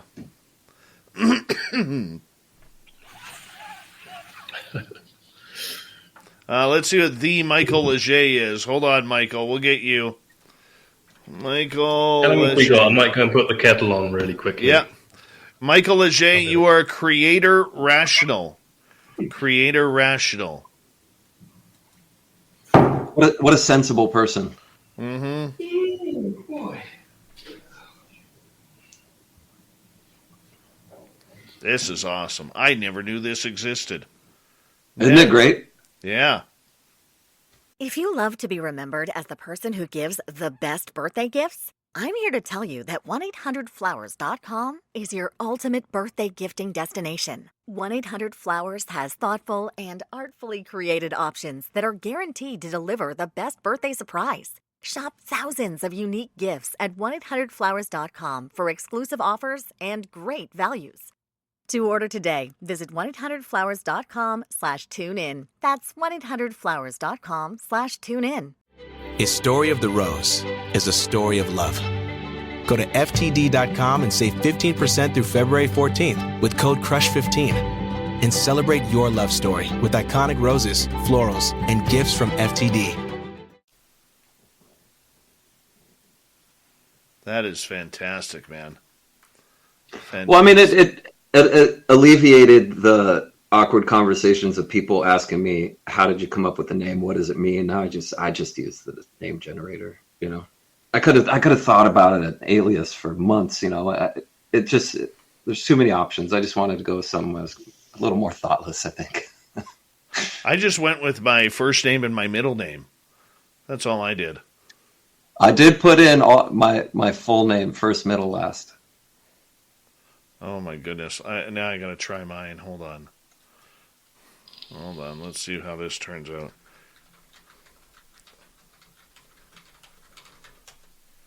Panthera erratic.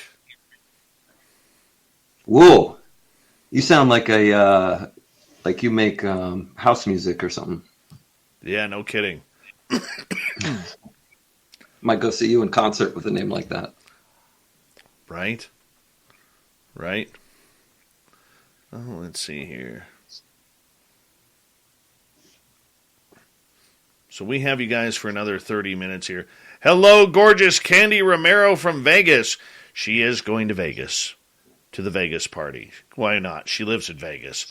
Look forward to it. If you want to go to Vegas and join us April 22nd to 24th, we would greatly appreciate seeing all of you there. We're going to put on a live show, guys, at the Golden Nugget on Saturday the 23rd, and we're going to have some special guests there for all of you to hang on out with.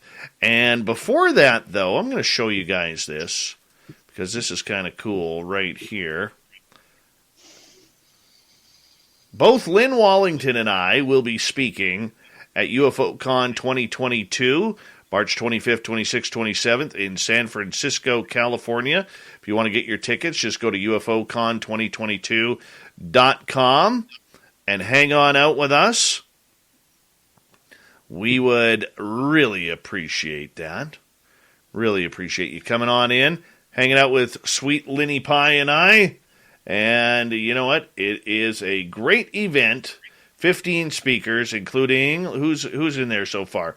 Alan Steinfeld, Paul Hynek, Misha Johnson, Robert Perala, Jesus Payan Jr., Matthew DeRuin. Of course, we have Lynn effing Wallington, who is going to be there, So I highly suggest that all of you guys, if you can't make Vegas, but you can make San Francisco, come hang out with us. Hello, gorgeous Rose Demarais. How are you? Icarus, nice to see you. And who else has joined us late here? That's it.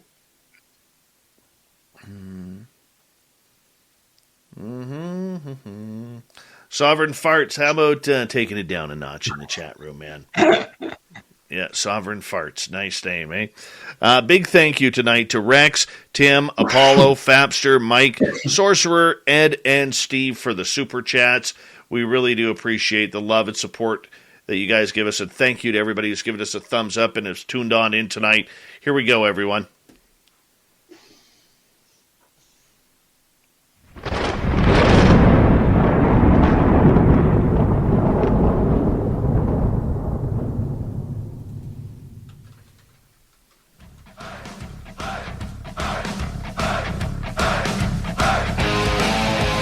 We pass the halfway point of Spaced Out Radio tonight. My name is Dave Scott. Thank you so much for taking the time to join us. We really do appreciate it.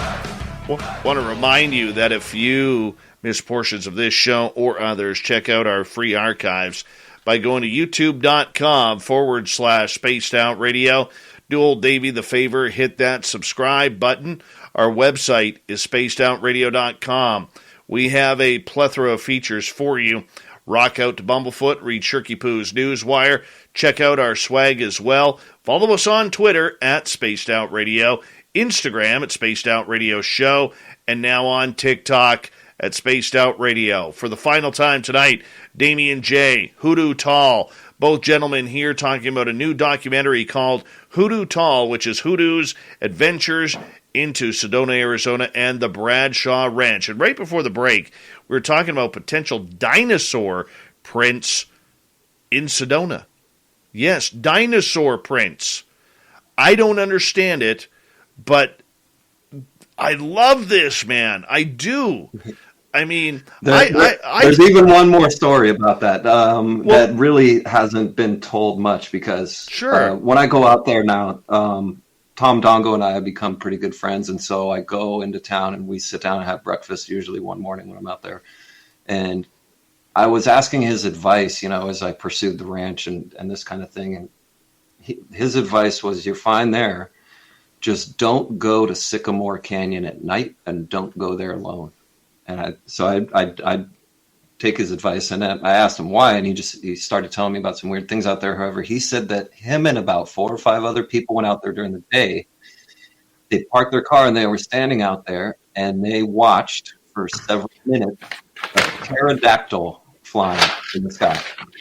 And I mean, Tom is a knowledgeable guy. Tom knows what he's looking at. He's not someone that embellishes a story. So for him to say he saw a pterodactyl flying around, I mean, I have every reason to believe him. But to me, that's incredible. Like, now I want to go to Sycamore Canyon and try to see pterodactyl. But, it's... But they've also seen dinosaurs on the ranch, big and small. So, and the footprints back up the stories, which is the craziest part of it all. That there's physical evidence left behind from all these things that my whole life people told me aren't real. These dinosaur tracks, do you think they are popping in and out of dimension, or that they are still alive on this plane? No. I don't think it's a surviving species of dinosaur at all. I think that whatever is causing the phenomenon on the ranch property kind of seems like a bubble over the place where just lots of weird stuff happens. So I like when things happen there, it doesn't even really freak me out anymore to hear something new, because it just seems like there's something about this piece of land where these type of things happen. And if you go in closed-minded, if you go in only looking for a Bigfoot footprint, you're going to miss so much, because there's so many other strange things happening there. And so, no, I don't think any of the footprints we're finding have been left by a surviving unknown species. I think that they are things coming and going that we can't understand. Linda Bradshaw, Tom Dongo told me when I interviewed him about the dinosaur stuff that was going on there, and he said that Linda Bradshaw one time was apparently upset because she couldn't get hold of him. They were on the property together. She couldn't find him, and eventually she came across him, and apparently she said that she was shouting his name because she'd seen a pair of dinosaurs on the property. Oh yeah, like maybe 8-foot tall brontosauruses or something like that. Yeah, something like that. And she was apparently saying, "Oh, Tom, where are you? Come over here." And then she found him. Where were you? Like, was shouting her name. You couldn't hear me, and he's like, "I didn't hear you at all." I was like, wasn't that far away. The place is relatively quiet. If you shouted someone's name, you would hear them for, I don't know, 200 feet, or more. I don't know. What kind of dinosaurs are being seen there? I mean, you mentioned pterodactyls in the air. There's ones almost, I would assume, like a brontosaurus or something, maybe not that big, but leaving elephant type of prints. I mean, this is what else is being seen there? Yeah, one of the things Tom said that it wasn't seen by him, it was seen by a few other people on the ranch, where they saw the bodies of large dinosaurs like that would leave the tracks I had seen. However, they didn't see their heads. They saw just like the back halves of them going away from them into some trees. And so they couldn't see what the heads of them looked like. But they said, no, I mean, we just watched these dinosaurs walk through.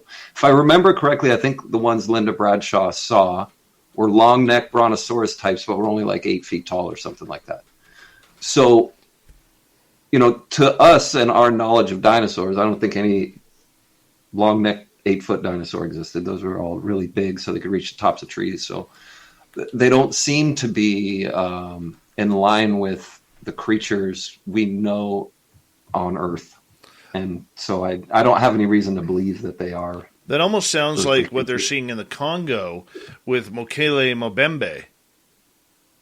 What's that? That is a dinosaur that they claim still walks and roams the jungles along the Congo River. Oh wow! There was a giant bird in like New Zealand or Australia, like a moa maybe, that was alive that we hunted to extinction. Like I think bigger, like much even bigger than an ostrich. And some of the footprints I've seen on the ranch kind of even reminded me of that. Just these weird like 3-toed. I found triangular footprints, like almost like a perfect triangle. It's just there was only one perfect print for that, and then there was a mark before it, like the toes, and then a flat print, and then like some disturbances. But there was just one good inch deep.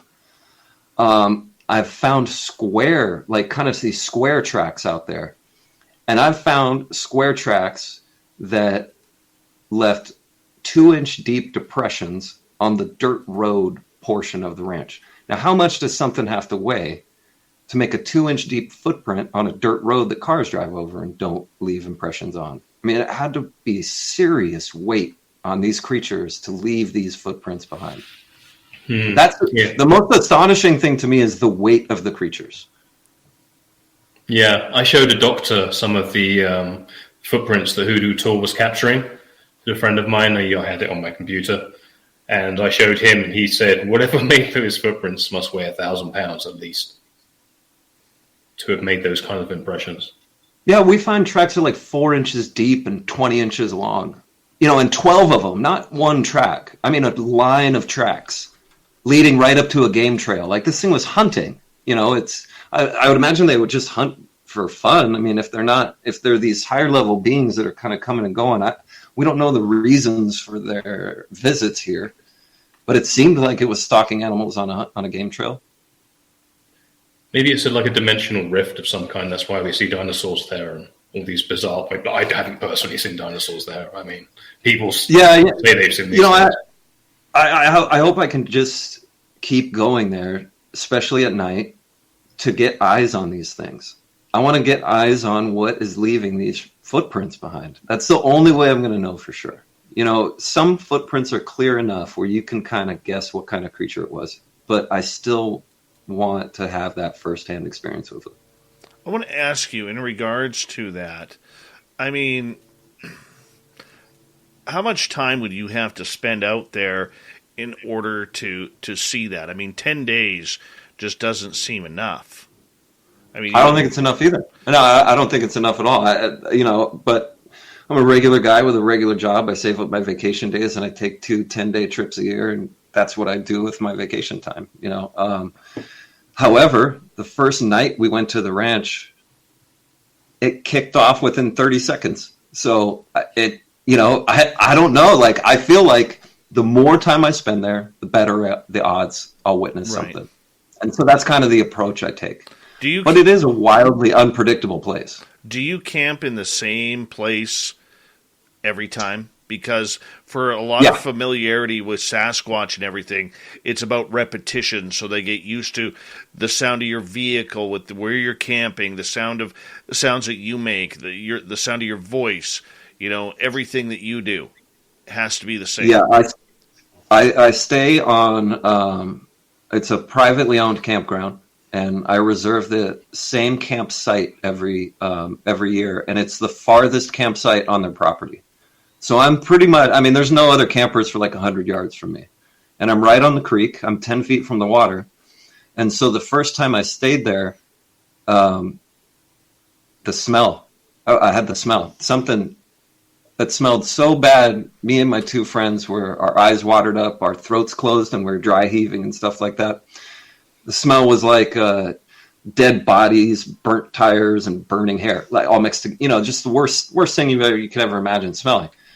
And that was shortly after that was the first time I'd spoken to Tom Dongo. And the reason I reached out to him was because of that smell. And I told him, hey, I'm camping over at this place. And he was like, oh, you're camping there? He's like, it's funny you say that name, because like 5 years ago, I got a phone call from like 4 or 5 campers that said they had a Bigfoot run through their campsite there. I'm like, yo, that's why I'm calling you, because a Bigfoot came through my campsite there. And I look up on BFRO, and there's a pinpoint on that exact spot. So it was going through there before I was there, but I figured that campsite will be my best chance to encounter it at night when I'm just hanging around camping, not at the ranch, because it's come through there 4 or 5 times now. No kidding. Yeah. I want to ask you guys, dinosaurs is like, for people who haven't been there before, we think of Sedona as maybe being in the desert, with all the nice, beautiful rocks that you would see, that were copied in many of the cartoons and movies from yesteryear that we saw with, the Westerns riding through the desert. Is there a big forest area there? Northern part of town, absolutely. Especially like between Flagstaff and Sedona is very mountainous and very foresty. Where the ranch is, I would say it's more large bushes than trees. They're kind of spread out.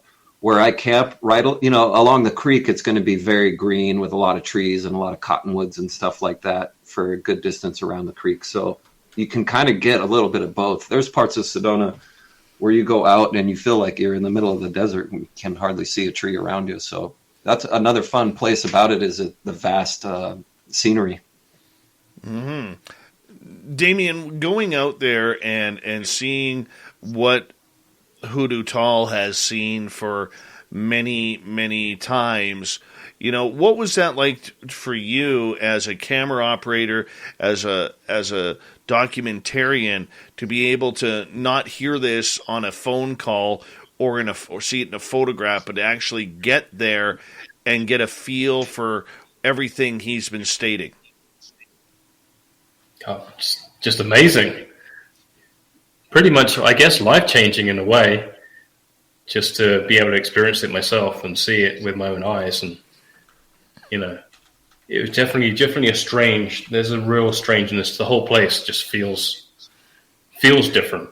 Sedona does, feels like nowhere else I've ever been on this planet. Just felt amazing. One of the things I told them when I was going to take them out to the ranch is, we're going to get out there and it's going to feel weird. You're going to feel weird when you're there. It's a weird place. And if you're going out there looking for a reason to get scared, you probably won't last long. because you'll feel something like nudge you on the head or something, and you're going to get freaked out and you're going to run because there's nobody standing behind you. My whole goal with the ranch was originally to at least spend enough time there to where I felt comfortable in that weirdness, because that's the only way I'm going to get to see this stuff, is I feel comfortable out there. And that is the biggest step, I think, for me. That was the hardest thing to overcome, was to feel comfortable out on that ranch, even when you're out there at night alone, and you know for sure there are giant creatures in the bushes around you. Whether you see them or not, I mean, they're there. To become comfortable in that situation is what took the most work for me. But once I did, I feel comfortable bringing some people there.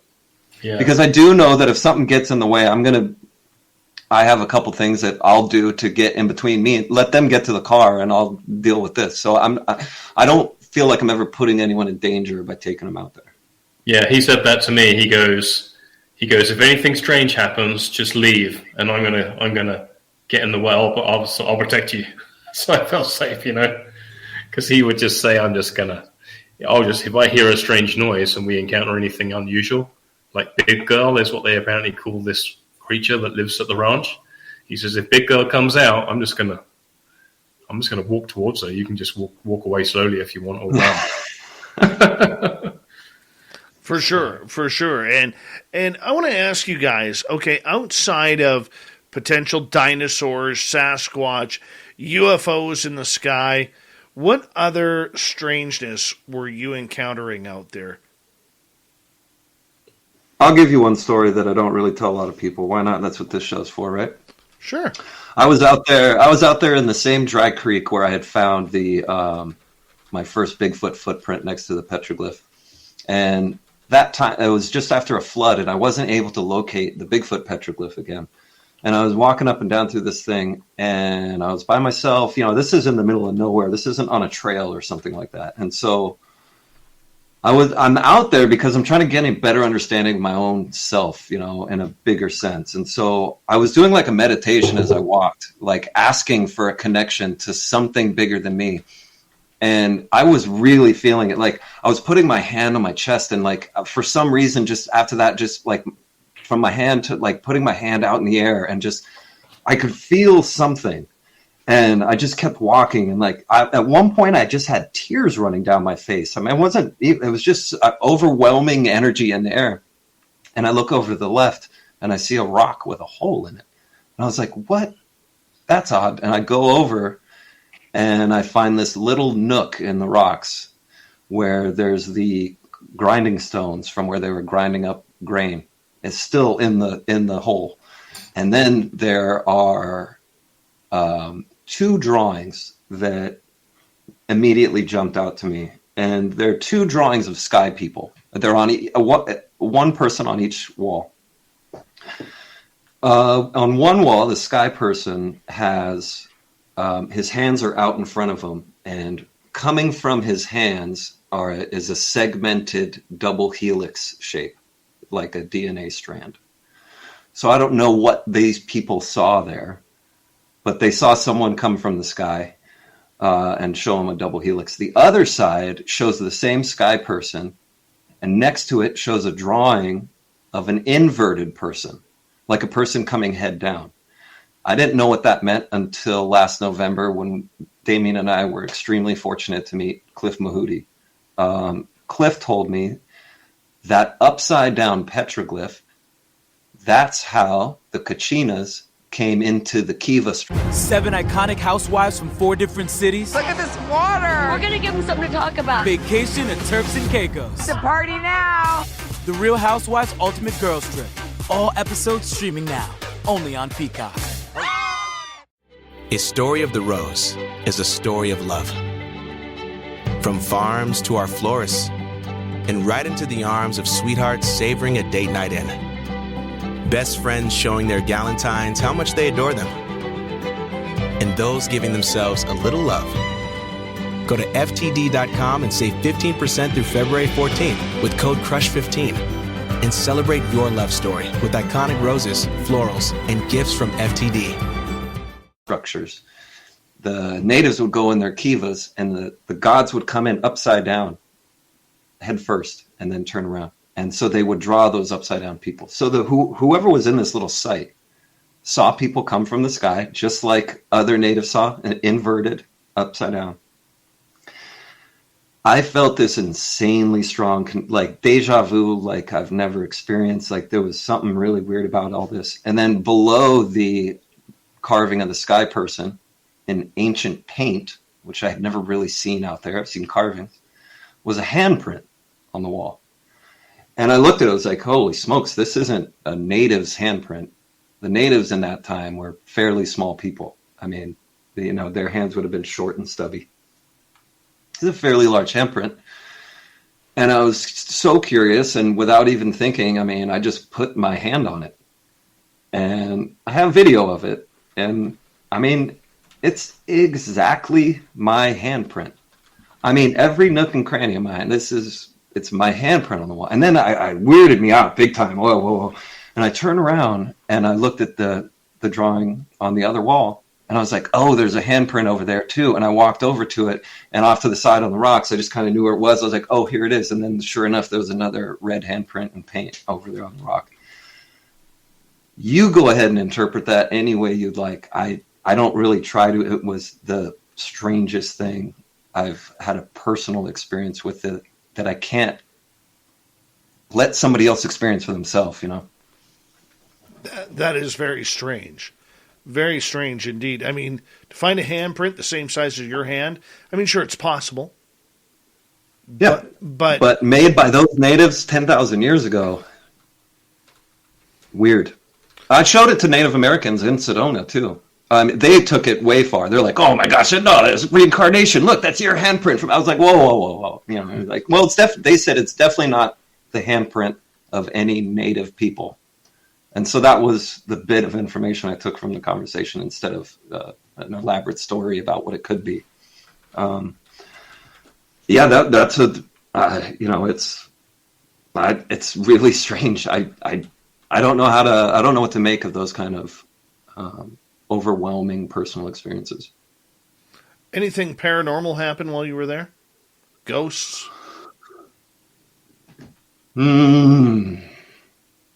I've had people with me that have their hat flipped off their head and go like 30 feet and stuff like that.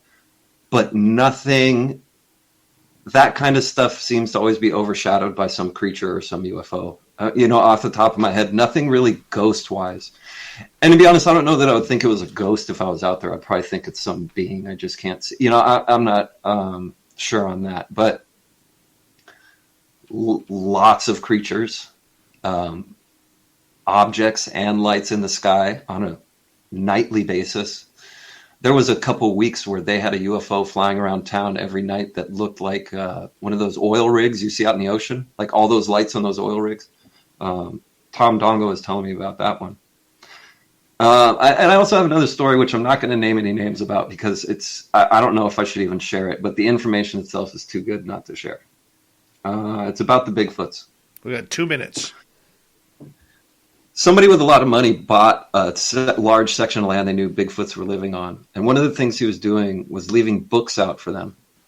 And he said that when he goes back to get the books, not only did they read them, but they were critiquing them. I don't know what to make of that either. Are they that intelligent? That was a bizarre thing to hear. I've never heard anything like that before. But from a really reliable source. So, it's not like just some whim I heard online. It was really a reliable source that told me that. Hoodoo Tall, Damien Jay, we got about 90 seconds. Damien, when do you expect your documentary to come out? Sometime this year. It's being edited right now. So these things take a little while, but should be relatively soon. And will people be able to find it online? Yes, absolutely. Awesome. There's a couple of channels already interested in it right now, but I don't want to give away those in case that doesn't happen. So very true. We'll stay in touch on it, and I'll let you know. I look when it's going to come out and where it's going to be. I look forward to that. Hoodoo Tall, we got 35 seconds for you. What's your final message to our audience? For a lot of people who are really, really into this subject and think that they can't have a personal experience or see a UFO, I just want to let them know that that's not correct. I mean, you can go take a trip to Sedona, go on Melinda Leslie's tour, and you'll see several of them. I mean, just go do it for yourself so you know and see what changes in you after that. It's every trip I make to Sedona, I come back a different person. Beautiful. That's for sure. Beautiful. Hoodoo Tall, Damien Jay, Hoodoo Tall documentary coming out later this year about the Bradshaw Ranch and the high strangeness that happens all around it. Yeah, it's one of those tricks, man, that if you got to get to Sedona like I do, we got to go. And we got to see it for ourselves. It's just one of those places. Coming up next, we got the Swamp Dweller. We got Fedora John in the UFO Report, Shirky Poo's news, Thought of the Day, a jam-packed hour number 3 coming up next on Spaced Out Radio.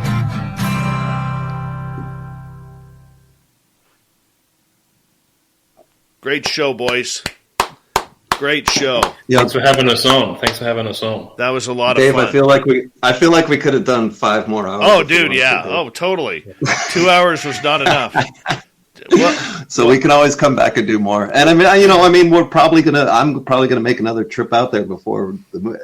My trips out there I make as often as I can. So if we come up with more awesome discoveries, it'd be good to have a place to talk about it. Well, you know what? You can join our audience on our Vegas party, April 22nd to 24th.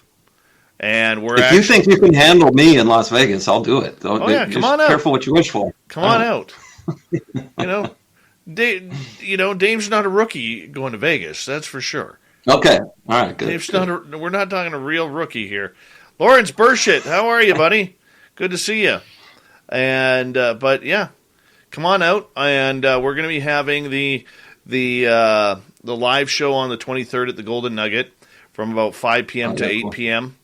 And we're going to have a great time. Great time. Oh yeah. Ted Bastian, how you doing, buddy? Yeah, I want to go to that. Yeah, I'll give you guys details and Cool. and get it going. And we got it up on our website. We got to make a little bit of change to the schedule because we're adding the live show that we are doing for our audience. So once we get that, we'll bring you up on stage and you can interview with us during those 3 hours too. Oh, that'd be absolutely. We can do that. Awesome, gentlemen. I got to go get ready for the show here, but I will let you guys go. Thank you for a wonderful show. And Damien and Hoodoo, if you guys want to use, once it goes into archive, if you guys want to use it, you guys are friends. Feel free to use it wherever you want, man. Appreciate it. Thanks for having us, Dave. No problem. Yeah, thank you, man. We appreciate this big time. All right. By the way, Captain K-Rod says, I'm late, Hoodoo Tall and Damien. This is nuts. I don't know if you... Well, they'll be able to find out all about everything because everything's going to be in the documentary, and absolutely, I think there's a lot. They're of right, though. We haven't talked about, and they're Yeah. going to see the footage. They're going to see the tracks. They're going to see the UFOs. They're going to see an interview with Tom Dongo. We've got that in there. We have Melinda from the UFO tours on it. We have people's other points of view. CE5 group. We got a CE5 group from Phoenix. CE5 group came down. Yeah, we had a lot. There's a lot going on. I mean, right on. I don't know how I'm going to get it down to 1 hour, to be honest. I hear you. We'll see what happens. Maybe because one of the channels that's interested in this thing. Oh, will you make more? Will you make more? Can it be more than one? It might have to be more than one. It might have to be a few episodes. I don't know what's going to happen. Me and Hoodoo Tall will review the 4 hour cut. And see well, in a couple of months, gentlemen, we'll sit down, we'll chat, and I'm very excited to see where you guys are going to go with this. And thank you for allowing us to be the first guys to really talk about this with you guys. So that just works perfect. All right. We'll talk to you again, Dave. All right, guys. Yeah, thanks, Dave. Take care. Thanks, everybody, friends. for listening. Have a good night. All right. Take care, boys. And cheers. Cheers, David. Bye, buddy. Bye. Love him. Love them. I mean, does that not make you want to go to Sedona, Arizona right now with them? Like, just drop everything and go.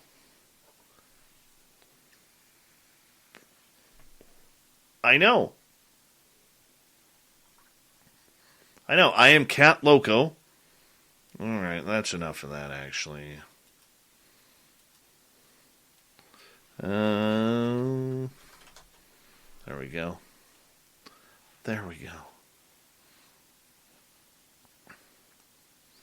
It's fun times, man. Fun times.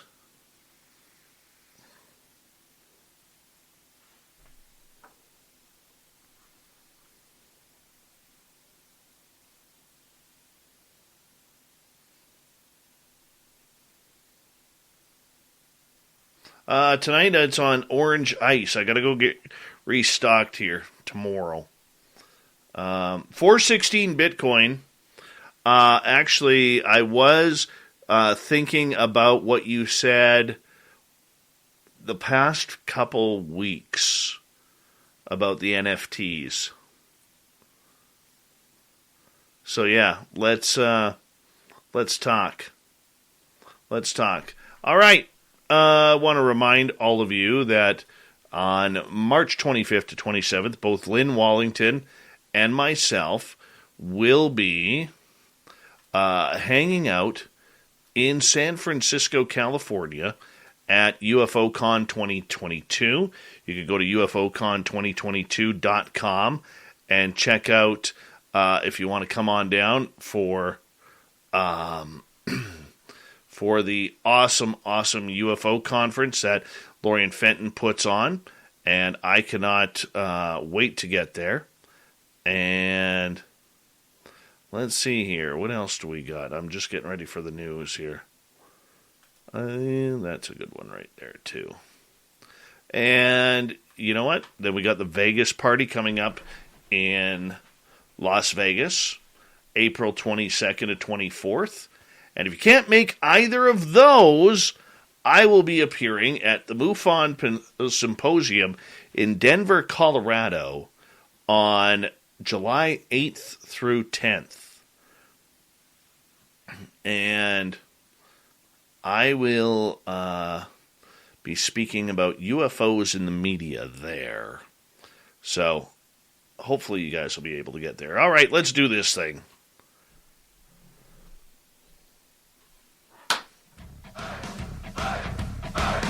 Would you like to connect with us? Head to spacedoutradio.com for all your latest show info. Now, back to Dave Scott and SOR.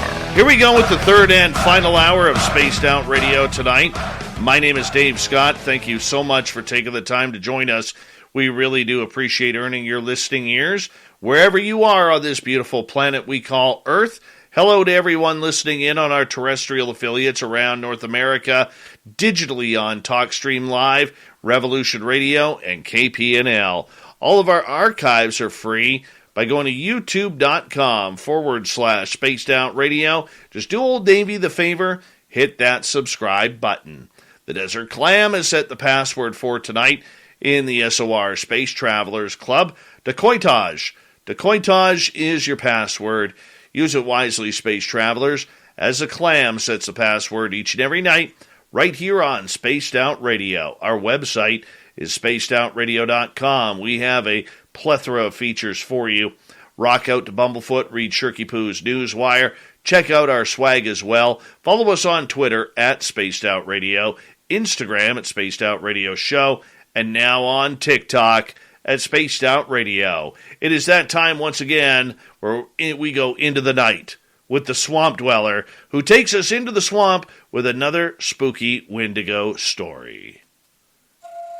Hi, Spaced Out Radio listeners. This is Swamp Dweller. It's time for your nightly dose of spookiness on the show. If you have an interesting encounter or a spooky story that you would like to share, be sure to submit them in at swampdweller.net. You can also find our YouTube channel at youtube.com/swampdwellerreads. Now, let's chill out, relax, and together, let's enter the swamp.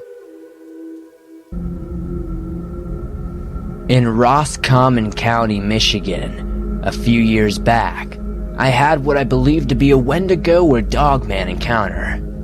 I was biking down an old, quiet, 2-track near my home, scoping out 100 acres of land that had been lowered immensely in price.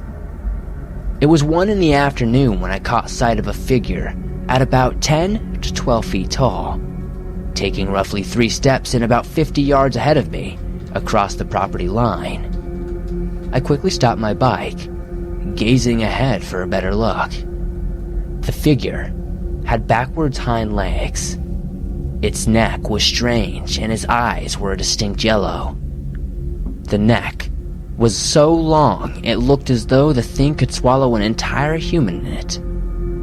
When it walked, there was no up and down movement, but more like a gliding. This figure seemed spiritual, not physical, and it soon dissipated. I went to check for tracks, but I found none. The land eventually sold, and when it did, I was asked to check out an RV someone was selling. The land the RV was on was the same land I witnessed the creature 6 months prior. Seeing this made all the memories of the creature flood back. I wanted to ask the elderly owners if they'd noticed anything strange while out here. But I also was there on business, so I had to be careful in my wording. Knocking on the couple's door, they opened up. I told them I knew the land well and was curious if they'd seen any wolves or wildlife in the area. The couple smiled and went on to a heavy rebuke of wolves. I then changed the subject and went inside the RV to find the walls covered in wallpapers of wolves and pictures of wolves everywhere. There were also many references to Indians and dream catchers. I never bid buy the RV, but I believe what I saw 6 months prior was a Wendigo or a dogman in spiritual form. Freaky. Let's do another.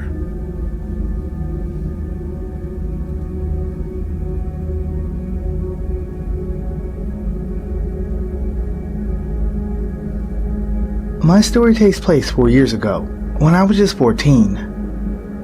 I wanted to go hunting out on our property, which is about 370 acres in total. It took some convincing, but my old man finally agreed I could go hunting on my own. When it was time to go, I was stoked. I grabbed my molly bag and crossbow before jumping onto my dirt bike and setting off on my hunt. It was about 8 in the morning when I got to my grandpa's property and saw all the no trespassing signs. I ignored these and sprayed doe piss to mask my scent before rushing out to my favorite tree stand. I'm on my way up the tripod when I suddenly hear a loud thump. A tree fell, but thinking it was coincidental, I continue my climb. Another tree soon falls and I stop, actually worried and looking into the distance. Suddenly, there was a high-pitched scream far off. I couldn't describe it too well as I'm deaf and I have an implant in my ear that helps me hear. It was when I was almost at the top, I see this monster buck running for its life. I quickly slide down and grab my crossbow when I suddenly see this huge dog-like figure staring me in the eyes. It's now standing on its back legs. I was too afraid to move when my great-grandfather shows up on an ATV and yells at me to get on. I hop on and he and I leave. Later on, my hunting pal, I'll keep his name private, mentioned to me a story about a black dog-like figure that would prowl the woods. I believe it was the Dogman. If you ever encounter one, just run.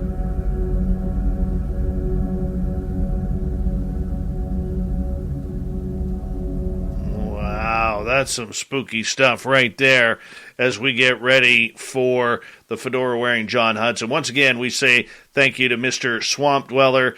Go to his YouTube channel, Swamp Dweller.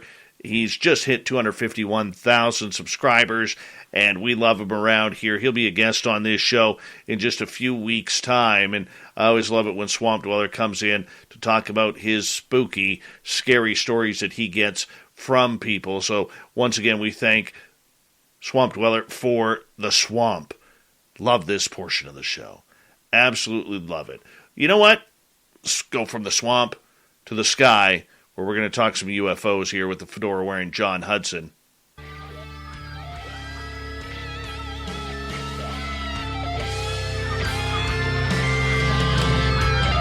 John Hudson comes in for the unbiased UFO report, kicking off the week and all the latest news of what is going on in the UFO world. Mr. John Hudson, how are you, man? Evening, sir. I'm doing pretty good. How about yourself? I'm doing good. You know, I know you got a bunch on your list, but I wanted to bring up just your thoughts here on something happened, a little controversial late last week when a podcaster named Kurt J. Mungle had Linda Moulton Howe on, and right at the end, he asked a question, a very concerning question, basically questioning whether or not Linda still trusted her credibility, so to speak. No. Well, okay. So let me just say I disagree with that coverage of it. Basically, I listened to the interview and I was expecting something much, much worse than it was. Basically, like 90% of the interview actually goes very, very well. Oh, It's only at the very end. Yeah. And they get to a point where she says that, her battery's about to go and she should probably go. He says, well, can I get 3 more questions? She goes, well, how about 1? He's like, okay, I'll do 1. The 1 question he asks her comes from that guy, Steve Cambion, who, loves to troll people, right? And so it's a question accusing her of using known false photos on her website. And so it immediately puts her into a defensive position. And she claims to not know what he's talking about. So he drops that question, goes to the second question, which he phrases as, we assume that in your career you've had to retract things when you've made... Keeping your pet happy and healthy. That's what Chewy is all about, which is why we offer veterinary diets, prescriptions, even compounded medications customized for your pet, so you can get what they need to feel good. Shop America's #1 pet pharmacy. Visit Chewy.com today. The story of the rose is a story of love. Whether it's a date night with your sweetheart, a Galentine's Day with friends, or showing yourself a little extra love, use code CRUSH15 at FTD.com through February 14th and save 15% on florist-crafted bouquets, plants, and specialty gifts. See website for details. FTD. Give it meaning. Errors. Can you describe one of those situations? And after that first question, this came off to her, like she was being set up. And both questions could have been worded in a different way, in a different context, and could have actually gone over quite well. And I'm not saying that Linda Moulton Howe didn't overreact in any way. I'm not trying to judge her reaction one way or the other. I'm just pointing out that I think it was primarily a complete miscommunication on the part of both of them. Unlike the interview that happened with Rathers over, John, can't remember his name at the moment, Ramirez. To me, that one was more... I think in hindsight, you might go back and say, I could have done things better. I think in the case of the Theory of Everything interview, honestly, I think it was all perfect storm of really, really bad luck. Well, the one thing about it that I will say is Kurt J. Mungle is known for very softball questions. And to kind of hit Linda Moulton Howe, who's 80 years old, with a credibility question to kind of end the night. It was. Yep. It was. I just I'm going to save my opinion for it because we do have to move on. But I will say this. He has taken a lot of heat from the UFO community, supporters, and even from some detractors on that question regarding it. I just feel that was it was a good question, could have been worded differently. Yeah, no, and that's the thing is both. I mean, the thing is that you could have rephrased the first question to be, how do you deal with it when you've had photos that you've relied on as trustworthy, and later on you find out that they're not? How do you handle that situation, right? Like that would be a reasonable. And the other one would be a more positive one to say, hey, look, we know you've had to make corrections in the past, and we all have trouble with that. We assume that you've handled it beautifully and learned from it. Can you give us one of your favorite examples of where you've made a mistake and you've come out ahead over it? I mean, you could have asked that in very, different ways that would have resulted in completely different results. And once again, I'm not trying to, I think the two interviews are very different. I think in the case of Kurt and Linda, I think it was just,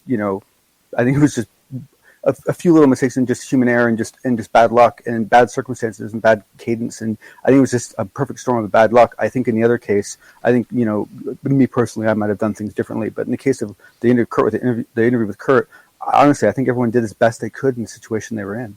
Well, I think so. But you know what? Tough questions need to be asked, John. A lot of these a lot of these people do kind of get away with softball questions.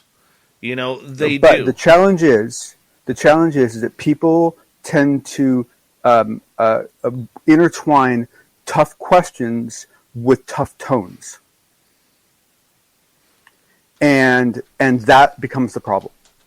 Is tough questions are not only needed, they're kind of the only questions that are worth talking about, right? I mean, those are the fun ones, right? That's where like stuff happens, right? So that's the stuff you want to get to. But it's got to be done in a way that makes everyone feel safe and welcome and comfortable. Well, I mean, everybody has their own style.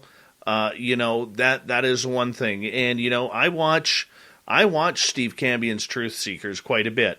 You know, there's a lot of stuff he does that I think, man, this guy's got some you know, great points and great takes on things. And I agree. And I listen to other stuff that it absolutely makes me cringe.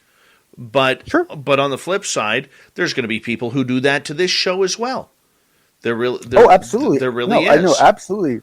Oh no, and in the case of both the Linda and Kurt thing and the thing with Ramirez and Rather, you had people on both sides saying, "Oh, this person was actually behaving perfectly, and this person seemed a little off." And I mean, you have opinions all over the map, and there's no way to know who's correct. All right, let's move on, man. Let's move on because we do got to get to some other topics tonight. Gary Nolan is back in the news. All right, talking about maybe playing with some anomalous type of chemicals and isotopes. Yeah. So basically, just a fair announcement. This is going to be the Gary Nolan week. The rest of the week will be all about Gary Nolan, and I'm very excited about this. So bear with me. Okay. So first off, I linked the interview that most of this is coming from, and so I encourage everyone to check it out. So the first thing that he goes over is what specifically are we talking about when we're talking about isotopic ratio differences that are found in UFO recovered material. And he got to wonderful specifics that I've never heard anyone get into before. And that is, he said that the thing you have to realize is that if you go out and you take a sample of magnesium from Earth, from the moon, from Mars, from the Oort belt, you go anywhere in our known, and you grab a sample of magnesium. And what you will find is you'll find three different types of magnesium, three isotopes, magnesium 24, 25, and 26. And they're usually in a distribution of magnesium 24 at about 80%. I believe 25 is at 11 and 26 is at 9. I might have gotten the last two reversed. But the point is it's 80 and then the second two are like piddles, right? This sample that was recovered from Ubatuba, it was recovered from, there was a fisherman that saw a glowing object in the sky that released an object. The object then exploded, and the material that fell to the ground after that explosion, the fisherman recovered and took to two scientists he knew and asked what the hell it was. And essentially that ended up in the hands of Jacques Vallée, which then ended up in the hands of Gary Nolan. And that sample has a distribution of, instead of 80%, 11%, 9%, of 60%, 20%, and 10%.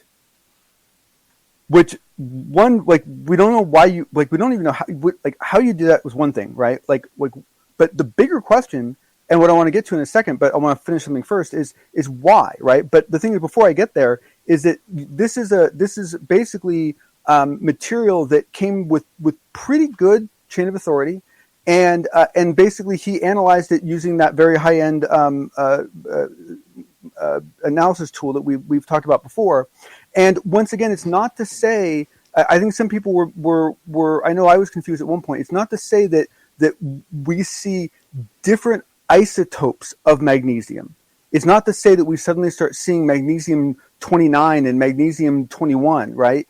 It's that we're seeing the distribution of those isotopes in completely different ratios that we've never seen before, that we've never seen anywhere else in our known universe before.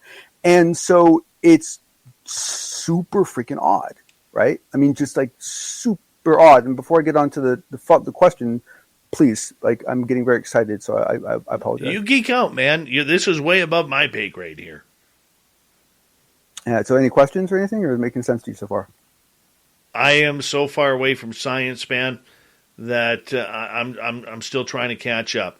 So what I do know about Gary Nolan, though, is that he is testing all sorts of substances as well as people regarding contact with UFOs. And I do know he has allegedly been working on some materials recently regarding some sort of artifacts that have apparently come from crash debris.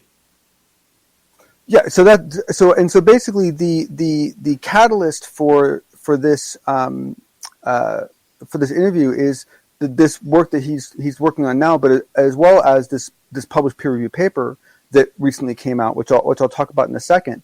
But what to me what was really thought provoking about Gary Nolan's interview is the way he approaches this problem, and because most people would essentially immediately go to, how would you go about making that? What is the process for making it, and so forth. But the thing is that perhaps you're asking the wrong question. Perhaps what you're looking at isn't actually a finished product, right? Perhaps what you should be looking at is what sort of processes might exist where this would be the outcome of that process, where this would be the result, the remainder of that process. And so take a look at it from that point of view. And it's not to say that that's the right solution, right? And and that might be, honestly, that one could be a simple solution. Let's say you had a problem where you needed to have a whole bunch of really, really pure magnesium-24, and you had some filtering process, and the resulting mix, you ended up with a lower mix of 24 because you took some of it out. That could be that. It could be something that simple, right? Or it could be a complicated combustion, some sort of an internal, reactor process that then results in this. Because in the case of this one, of the Ubatuba one, it was shot out of the back of this object, then exploded, and the sludge that fell from that is what we got. So you're not talking about, top shelf stuff. For the majority of this planet, like myself, that has absolutely no clue what magnesium-24 is, fill me in here. Help me out. Scratch my back a little bit. Okay. So basically, when you have a molecule of something, of magnesium, right, like on a periodic table, right? Yeah. There are multiple configurations of that, right?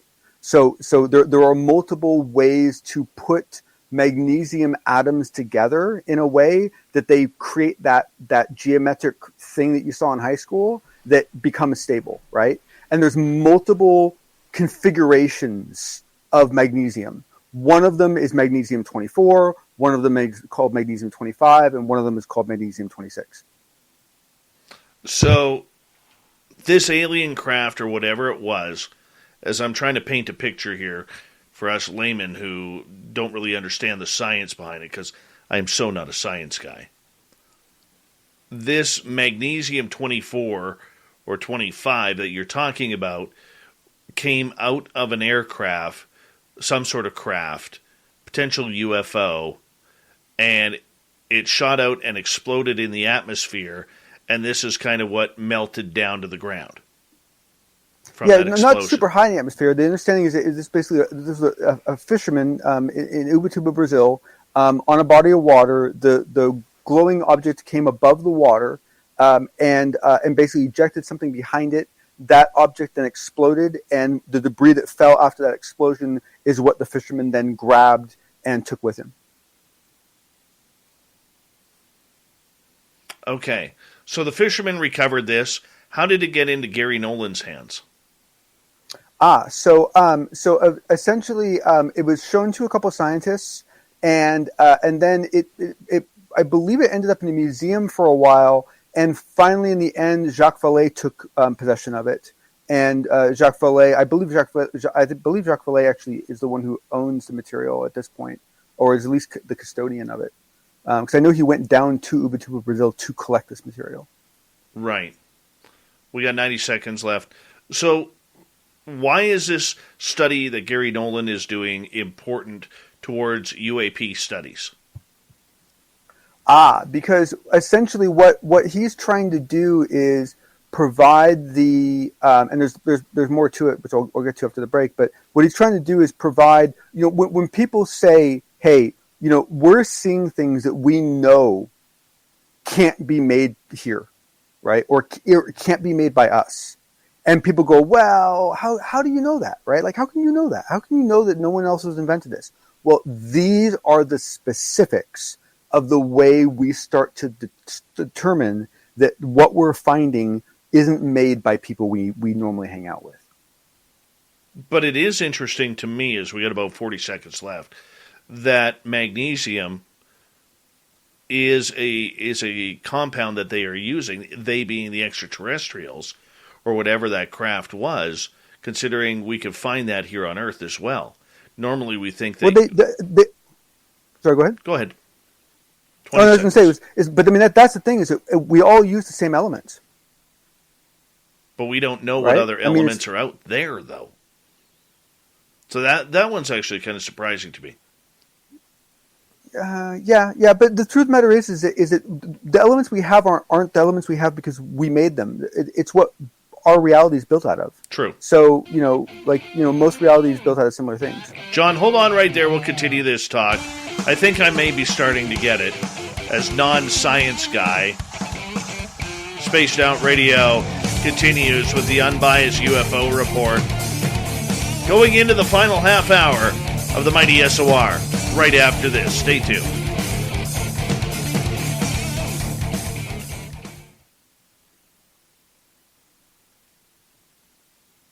I'm trying to get it so bad, John. I am trying to get it so bad.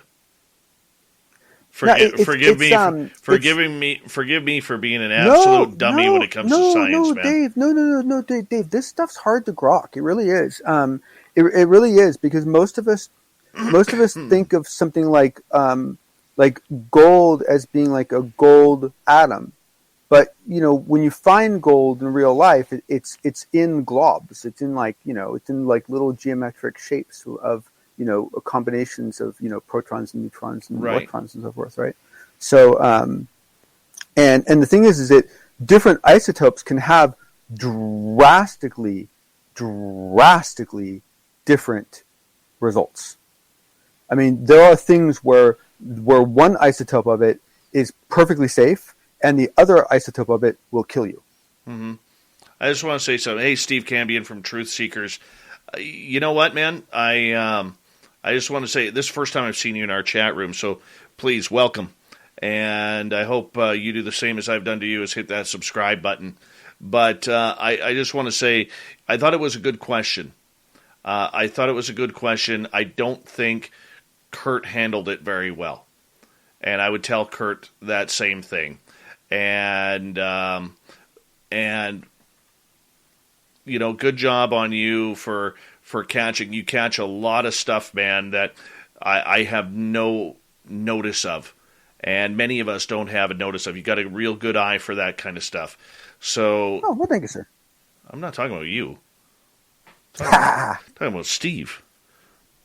But keep up the good work. And I mean, he has brought a lot to the table that I've never ever really even thought about or heard of. I mean, he's a digger, man. I mean, I would hate to see the size of his shovel. I really would, because he digs and he's not afraid to dig. That's a good way of putting it. I agree.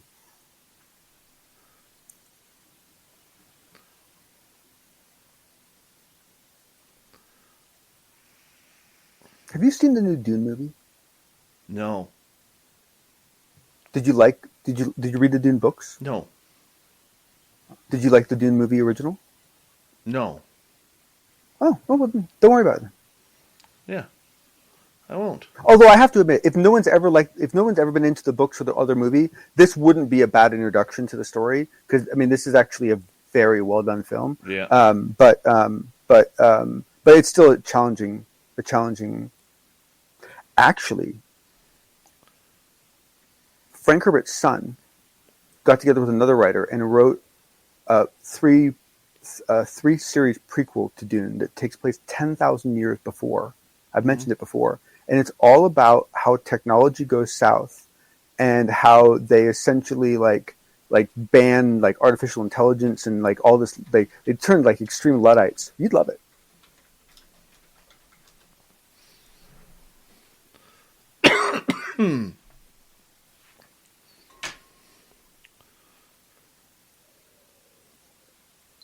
Yeah, I think my name was God, what was it? It was like Panther something or other. I don't remember. Thank you, Thin Lizzy.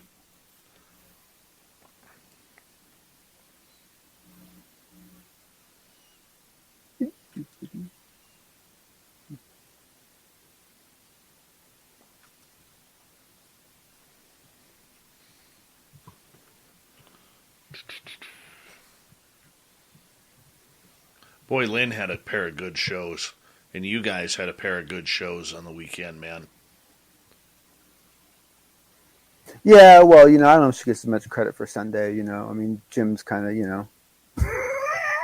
just kidding. No, it was a great show. No, it was cool listening to her interview him, because she got kind of a different perspective out of him on a couple of things, which I really enjoyed. I really enjoyed you guys' shows this weekend. I was in the studio working on some stuff, and really, really got to kick back and relax and listen to you guys. And from Lynn following up to you, Gemma, and Big Willie, it was pretty damn good, damn entertaining this weekend. Yes, we are getting excited for Vegas, April 22nd through 24th. So make sure you sign up for that. And thank you to Rex, Tim, Apollo, Fap, Mike, Sorcerer, Ed, and Steve for the amazing super chats tonight. It's a wonderful way to support what we do on this show on a nightly basis. So thank you so much. And a big thank you to all the veterans out there who are tuned on in. We really appreciate you. Here we go.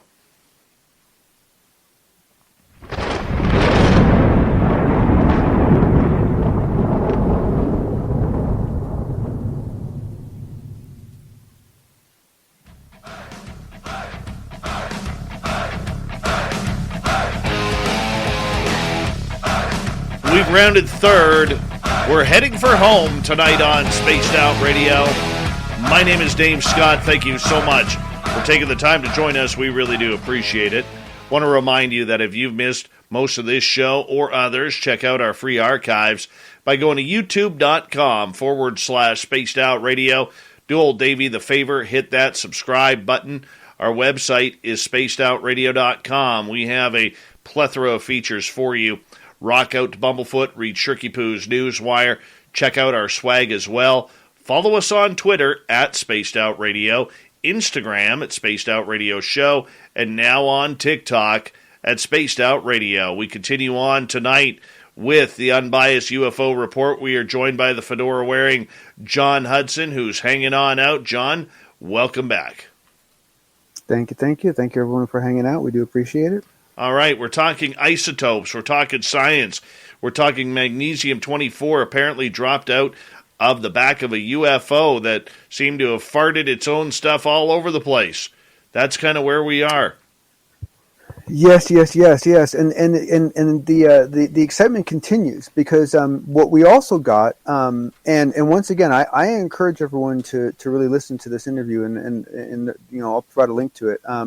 Is we get some more information out of Dr. Gary Nolan on what the details. Plan ahead this Valentine's Day with 1-800-Flowers.com. From first dibs on great deals to the best selection of Valentine's Day roses and guaranteed delivery. Don't wait to wow. Right now, 1-800-Flowers is offering 24 assorted roses for $39.99. Or upgrade to 24 red roses for $10 more. Get right to the romance this Valentine's and find the way to wow with 1-800-Flowers.com. To order, go to 1-800-Flowers.com/tune-in. That's 1-800-Flowers.com/tune-in. The story of the rose is a story of love. Whether it's a date night with your sweetheart, a Galentine's Day with friends, or showing yourself a little extra love. Use code CRUSH15 at FTD.com through February 14th and save 15% on florist-crafted bouquets, plants, and specialty gifts. See website for details. FTD. Give it meaning. Are of the peer-reviewed paper. So it turns out that the material that the peer-reviewed paper was done on came from Council Bluffs, Iowa. It involved a case in the 1970s of 6 to 7 simultaneous witnesses where 30 pounds of molten, incompletely melted material was ejected from a hovering craft and recovered. And this material did not appear to have any of the odd isotopic ratios that the other material had. However, the makeup that it did have, the fact that it was, basically what Nolan said is that it looked like a half-made smoothie. It looked like someone was mixing up something and didn't finish and threw it out. Like that's how it seems, because it's partially melted. So it's almost like someone was doing a process and the process didn't finish. And so essentially this is the material from the Council Bluffs, Iowa incident that Gary Nolan and Jacques Vallée wrote their paper on. And it turns out that paper went through a 2-year review process before it was actually finally published. The paper is out now. Unfortunately, it's behind an academic paywall, but I'm trying to find a public source for it so I can share it with folks. No, very true. Okay, so we seem to have this problem of UFOs spitting up this material, and how big of a clue is this to what they are doing? Because even going back to 1967 with the Stefan Mikulik case at Falcon Lake, he said the UFO actually was dropping some sort of material on the ground as well. Yeah, I know. And, I really struggle with this one because, first off, I would like to assume that you get to an efficiency point in the future where you aren't ejecting a bunch of crud out of your engines anymore, right? At the same time, if you want to create some analogy, is this akin to a bunch of ants gathering a bunch of motor oil that's been dropped at a stoplight and saying, ooh, look, motor oil from the gods, right? And only some cars drop it because only some people have leaks. I mean, it's like, is it that just like useless, from that point of view, and that, no one knows. Or is it a gift? Some people think it's an intentional gift. Could be. Honestly, we know so little. For all we know, the creatures inside these ships could be metal, and this could be what they let go of after a big meal. Who knows? Aliens dropping magnesium, much like an airplane would drop its droppings over the ocean or someplace to lighten up the load. I don't know, man. I don't know. This one personally, like I applaud people like Gary Nolan for following the science, because I have to admit, me personally, I would have this horrible inclination to tell people, okay, I'm sorry, this whole fell from the UFO. I don't want that crap. I want reals. I want material from the craft, from the finished product. Don't give me this low, yuck. According to 11, Gary Nolan kind of suggests that the isotopic enrichment could be the waste product of a very high energy process. Sure, absolutely. What's your thoughts on that? Oh, I think it's entirely possible. Unfortunately, this is a fantastic thought exercise to be going into, because it might lead us to the right answer, right? I mean, for example, if we found, four different sludge outcomes that all turned out to be from the same process, right? Like that would be hugely valuable, right? So I mean, there's lots of things that we could glean from this, and it might end up being really, really obvious. But I don't know how specific you can really get as far as guessing what it's coming out of, right? Because I mean, even if you got the kind of exhaust that comes out of a modern combustion engine car, if you took that exhaust, you couldn't say for absolutely sure that came from a combustion engine. There are other ways you could create that output. So, it's challenging. Has there been any results of radioactivity regarding the samples that have been tested? So I don't know of any. I don't know. I've never heard of specifically of any material that it has been recorded as being radioactive. However, with that said, Gary Nolan is also the individual who has been looking at the brain makeup of contactees and looking at the effects of radiation on them. And so I have to believe that if anyone is going to be keeping an eye out for that sort of thing, it would be Dr. Nolan. Yeah, the reason why I ask is going back to the Stefan Mikulik case, which I think is still one of the best out there 55 years later regarding radioactivity. I mean, he had those radioactive burns on his skin that, formed a dot pattern on his chest, along with his clothes being burnt. And many people who have had interaction with UFOs claim to have radioactivity. Look, Rendlesham. Yeah, Rendlesham. That was some form of radiation, right? I mean, yeah. It's, yeah, no, totally. No. And the thing is that it's, I don't know, I guess at some level, when we start seeing some things like this, I think for me, it takes some of the shininess out of this whole delusion, because, it kind of implies that, these others, perhaps aren't as advanced as I'm hoping they are. Does it lend a thought that these craft may not be as far off than what we have right now, considering, or is it that these craft are so sophisticated that you have to have a real high energy engine, or if that's what you could call what they're I don't even know what I'm saying here regarding this. I did have a power thought, and then it kind of disappeared. With the whole engine, because I don't think they have an actual engine on there. Like, does this thing got a Hemi or anything like that? I'm sure it's not a 5.7 liter, right? They're not. No, but I mean, technically, the nuclear reactor in a nuclear submarine is an engine, right? I mean, it's like, right. I mean, it's like, it's not really. It's the energy that fuels the engine. But I mean, you know what I'm saying? I mean, it's part of the system. It's important to the system. And the thing is that I personally, I guess what I'm saying is I think we need to be very careful how much we infer from the material. I think that there's more we can infer from it than we previously thought. But I don't think that it's going to tell us the integral the intricate details of what's being done. However, I'd be happy to be wrong.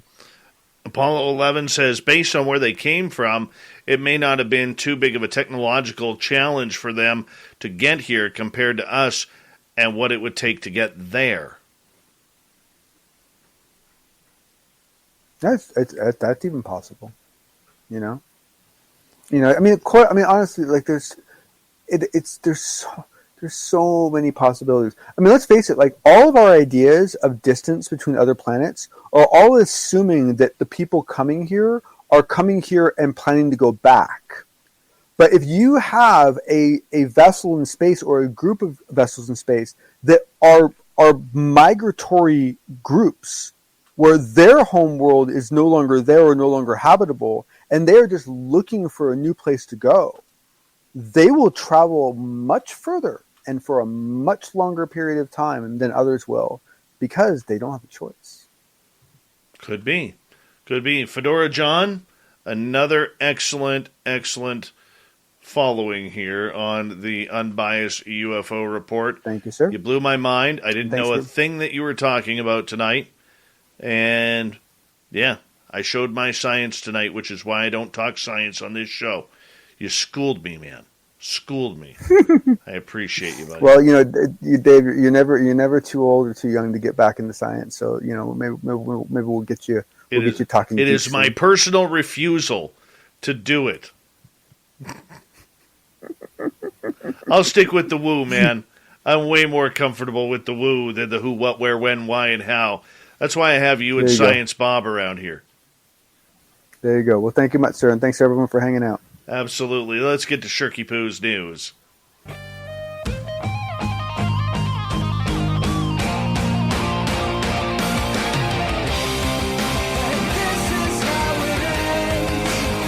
Tough night for old Davey in the science department there. Shirky Poo's got all the news set up for us here tonight. Yep. This is another reason not to head into the ocean, especially to go fishing around New Zealand. Why? Well, let me tell you. Family decides to go out fishing in New Zealand. They decide that this is going to be a good family day. Let's go out. Maybe we'll hook some mahi-mahi. Maybe we'll hook, a couple of salmon or whatever else is patrolling the area. A tuna would be nice. Oh, but no. No. They set the hook after the big bite was made. And what do they hook? Oh, about an 18-foot great white shark. How are you going to remove the hook off of this one? Jason Bragg, his partner, and his nephew Andre were out fishing on the Kaipara Harbor on Boxing Day, hoping to catch themselves some fish. Yeah. That's how it starts. But ended up hooking a lot more than they bargained for. Yes, they did. After looking at their fish finder, Bragg told his companions to get ready as he saw a large fish approaching. And thankfully, Bragg's GoPro caught it all, which he had only got the day before for Christmas. Yep, started rolling. And, yeah, this is what they hooked. A big, great white. He goes, I looked over at my fish finder and said, get ready, guys, here it comes. Not knowing it was going to be a great white. Of course he didn't. The fish finder was unreal. It was like a sea of red. Then my missus looked at the fish finder and thought, whoa. So I got the GoPro, set it up, and suddenly this thing came out of the water. Andre managed to accidentally hook the great white. You don't accidentally hook it. You had bait on the end of your hook that it smelled and decided to say, hey, I'll take a piece of that. And boom, the fight was on. You got it. You know what I'm talking about, fishermen. Yep. And so this great white can literally see, it's about 3 meters long, so about 14, 15 feet. In the clip, you see the shark absolutely leap full body out of the water before slapping itself back in to get some air. Because the shark's like, what the hell is this going on here? What's in my mouth? Why does this hurt? And Bragg's like, far out, man, as it just came on out. They could see the teeth and everything. It rolled over, came crashing down in the water. It was over in seconds, snapped the line, fish gone, and that is one pissed off great white shark there. So if you're over in New Zealand or Australia, stay out of the water. There is one angry great white now. How about the bravery of this 73-year-old grandmother? Only wants to be called Jean. Received a bizarre phone call from her grandson on Thursday as she knew she was being lied to. The man on the phone said he had been arrested for drunk driving and needed her help getting out. But you see, here's the thing. Jean doesn't have a grandson who drives. No. It was then that the former 911 dispatcher from Seaford, New York, realized the man was trying to scam her. I knew he was a real scammer. I just knew he wasn't going to scam me. Rather than hanging up on the caller, Jean decided to see if she could catch him in the act, keep him on the phone, and from potentially tricking other people. According to a statement from the Nassau County Police Department, Jean ended up speaking to a second man claiming to be her grandson's lawyer, said they needed $8,000 for bail, and a third man who claimed to be a bail bondsman nearby who could pick up the money. I told him I had the money in the house. Gene suggested that he come pick it up. I figured he's not going to fall for that. Well, he fell for it, hook, line, and sinker. By the time one of the alleged scammers arrived at her home to pick up the envelope, which she believed to be $8,000 worth of cash, the police were outside waiting for them, hidden right in front of Jean's front door. They nabbed the thief. She watched it all from her porch as the officers arrested the dude on the lawn. Joshua Estrella Gomez, 28 years old, was taken into custody and charged with attempted grand larceny. Police said in a statement he's scheduled to appear in court on February 3rd. No word if they got the other scammers as of yet. They're still on the lam. You know, we all know that Jeff Bezos has a horrible laugh, and he looks like Dr. Evil. I mean, let's just be honest. Well, he's got a new mission. You know, since he divorced his wife of like 30 years and he's got a trophy girlfriend now, well, he has just recruited Hal Barron from GlaxoSmithKline to help lead Altos Lab, the ambitious new anti-aging company with billions of investment. So basically what he wants to do, because he's like 55 years old, he wants to reverse age himself so that way he can live longer. Yes, that's all we need is more Dr. Evil in this world selling us products that we could, get anywhere, but we decide to shop online. Boy, did we ruin that for little stores. But either way, they're digging into the science about anti-aging. This is actually kind of cool because, let's face it, life's too short. And you need the money of Bezos in order to even try and tackle this subject. And you know what? Let's get to some thought of the day. I think that's good. Here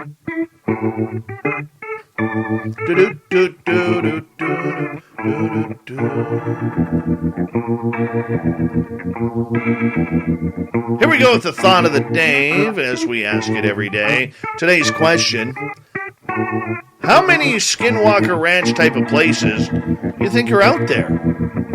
I think, it's a lot more than what we truly believe. My friend had one. That's where a lot of my experiences happen.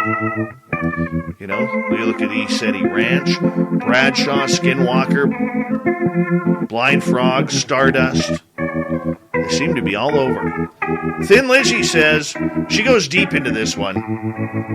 She goes, there's a plethora of them. A plethora. Just toss the ball up. Right out of the park, Thin Lizzy. Lee, I know of two here in Washington State. One around Mount Adams, the other one near Mount Baker. I have a theory as to why. Dun, dun, dun. And he leaves us on the hook. Mark Sandy Brenner.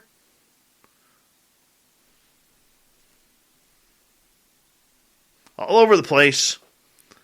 There's Lake Lanier, right next to my house. Hauntings, UFOs, etc.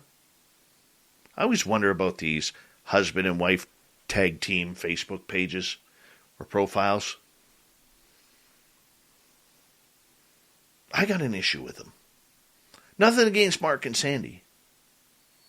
I just have an issue with them. Is there anything out there that says, I don't trust my spouse, that I have to have a joint Facebook account? Is it just me? I know this is completely off topic. Completely off topic. But is there anything that says, hey, honey, I don't trust you worth anything. We're going to share a Facebook account. But, honey, I'm a big boy. I can do it myself. No, honey, you can't.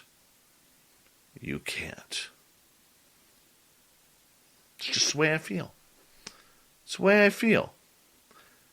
It always makes me wonder, do they share meals? Like, do they go to a restaurant and share just one meal with 2 forks? Do they share underwear?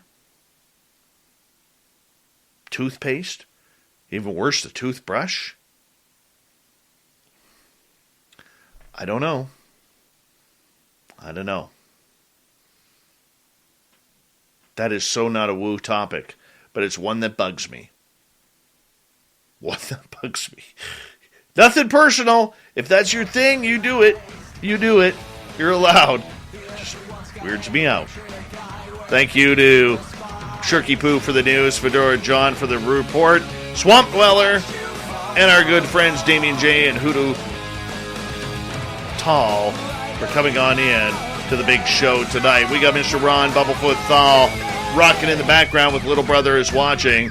Bumblefoot is the official music of Spaced Out Radio, rocking us in and out of every single show. Get your horns up for the guitar god himself. Special thanks to everybody listening in at home, at work, in your cars, wherever you may be. Thank you to everyone in our chat rooms tonight. YouTube, Twitch, LGAV, Revolution Radio, Spreaker, Facebook, and Twitter. Remember, this show is copyright by Spaced Out Radio and SOR Media Ventures Limited. Thank you so much for choosing to share your evening with us, because together, my friends, we own the night. Mr. Bumblefoot, we need a favor. We need you to take us home.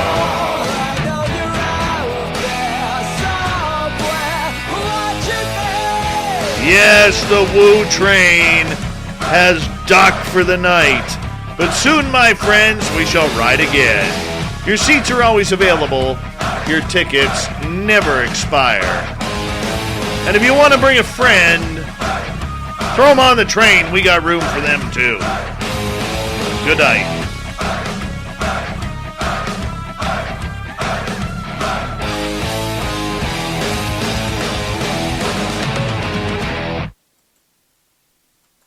Seven iconic housewives from 4 different cities. Look at this water. We're gonna give them something to talk about. Vacation at Turks and Caicos. It's a party now. The Real Housewives Ultimate Girls Trip. All episodes streaming now, only on Peacock. Plan ahead this Valentine's Day with 1-800-Flowers.com. From first dibs on great deals to the best selection of Valentine's Day roses and guaranteed delivery. Don't wait to wow. Right now, 1-800-Flowers is offering 24 assorted roses for $39.99. Or upgrade to 24 red roses for $10 more. Get right to the romance this Valentine's and find the way to wow with 1-800-Flowers.com. To order, go to 1-800-Flowers.com/tune in. That's 1-800-Flowers.com/tune in.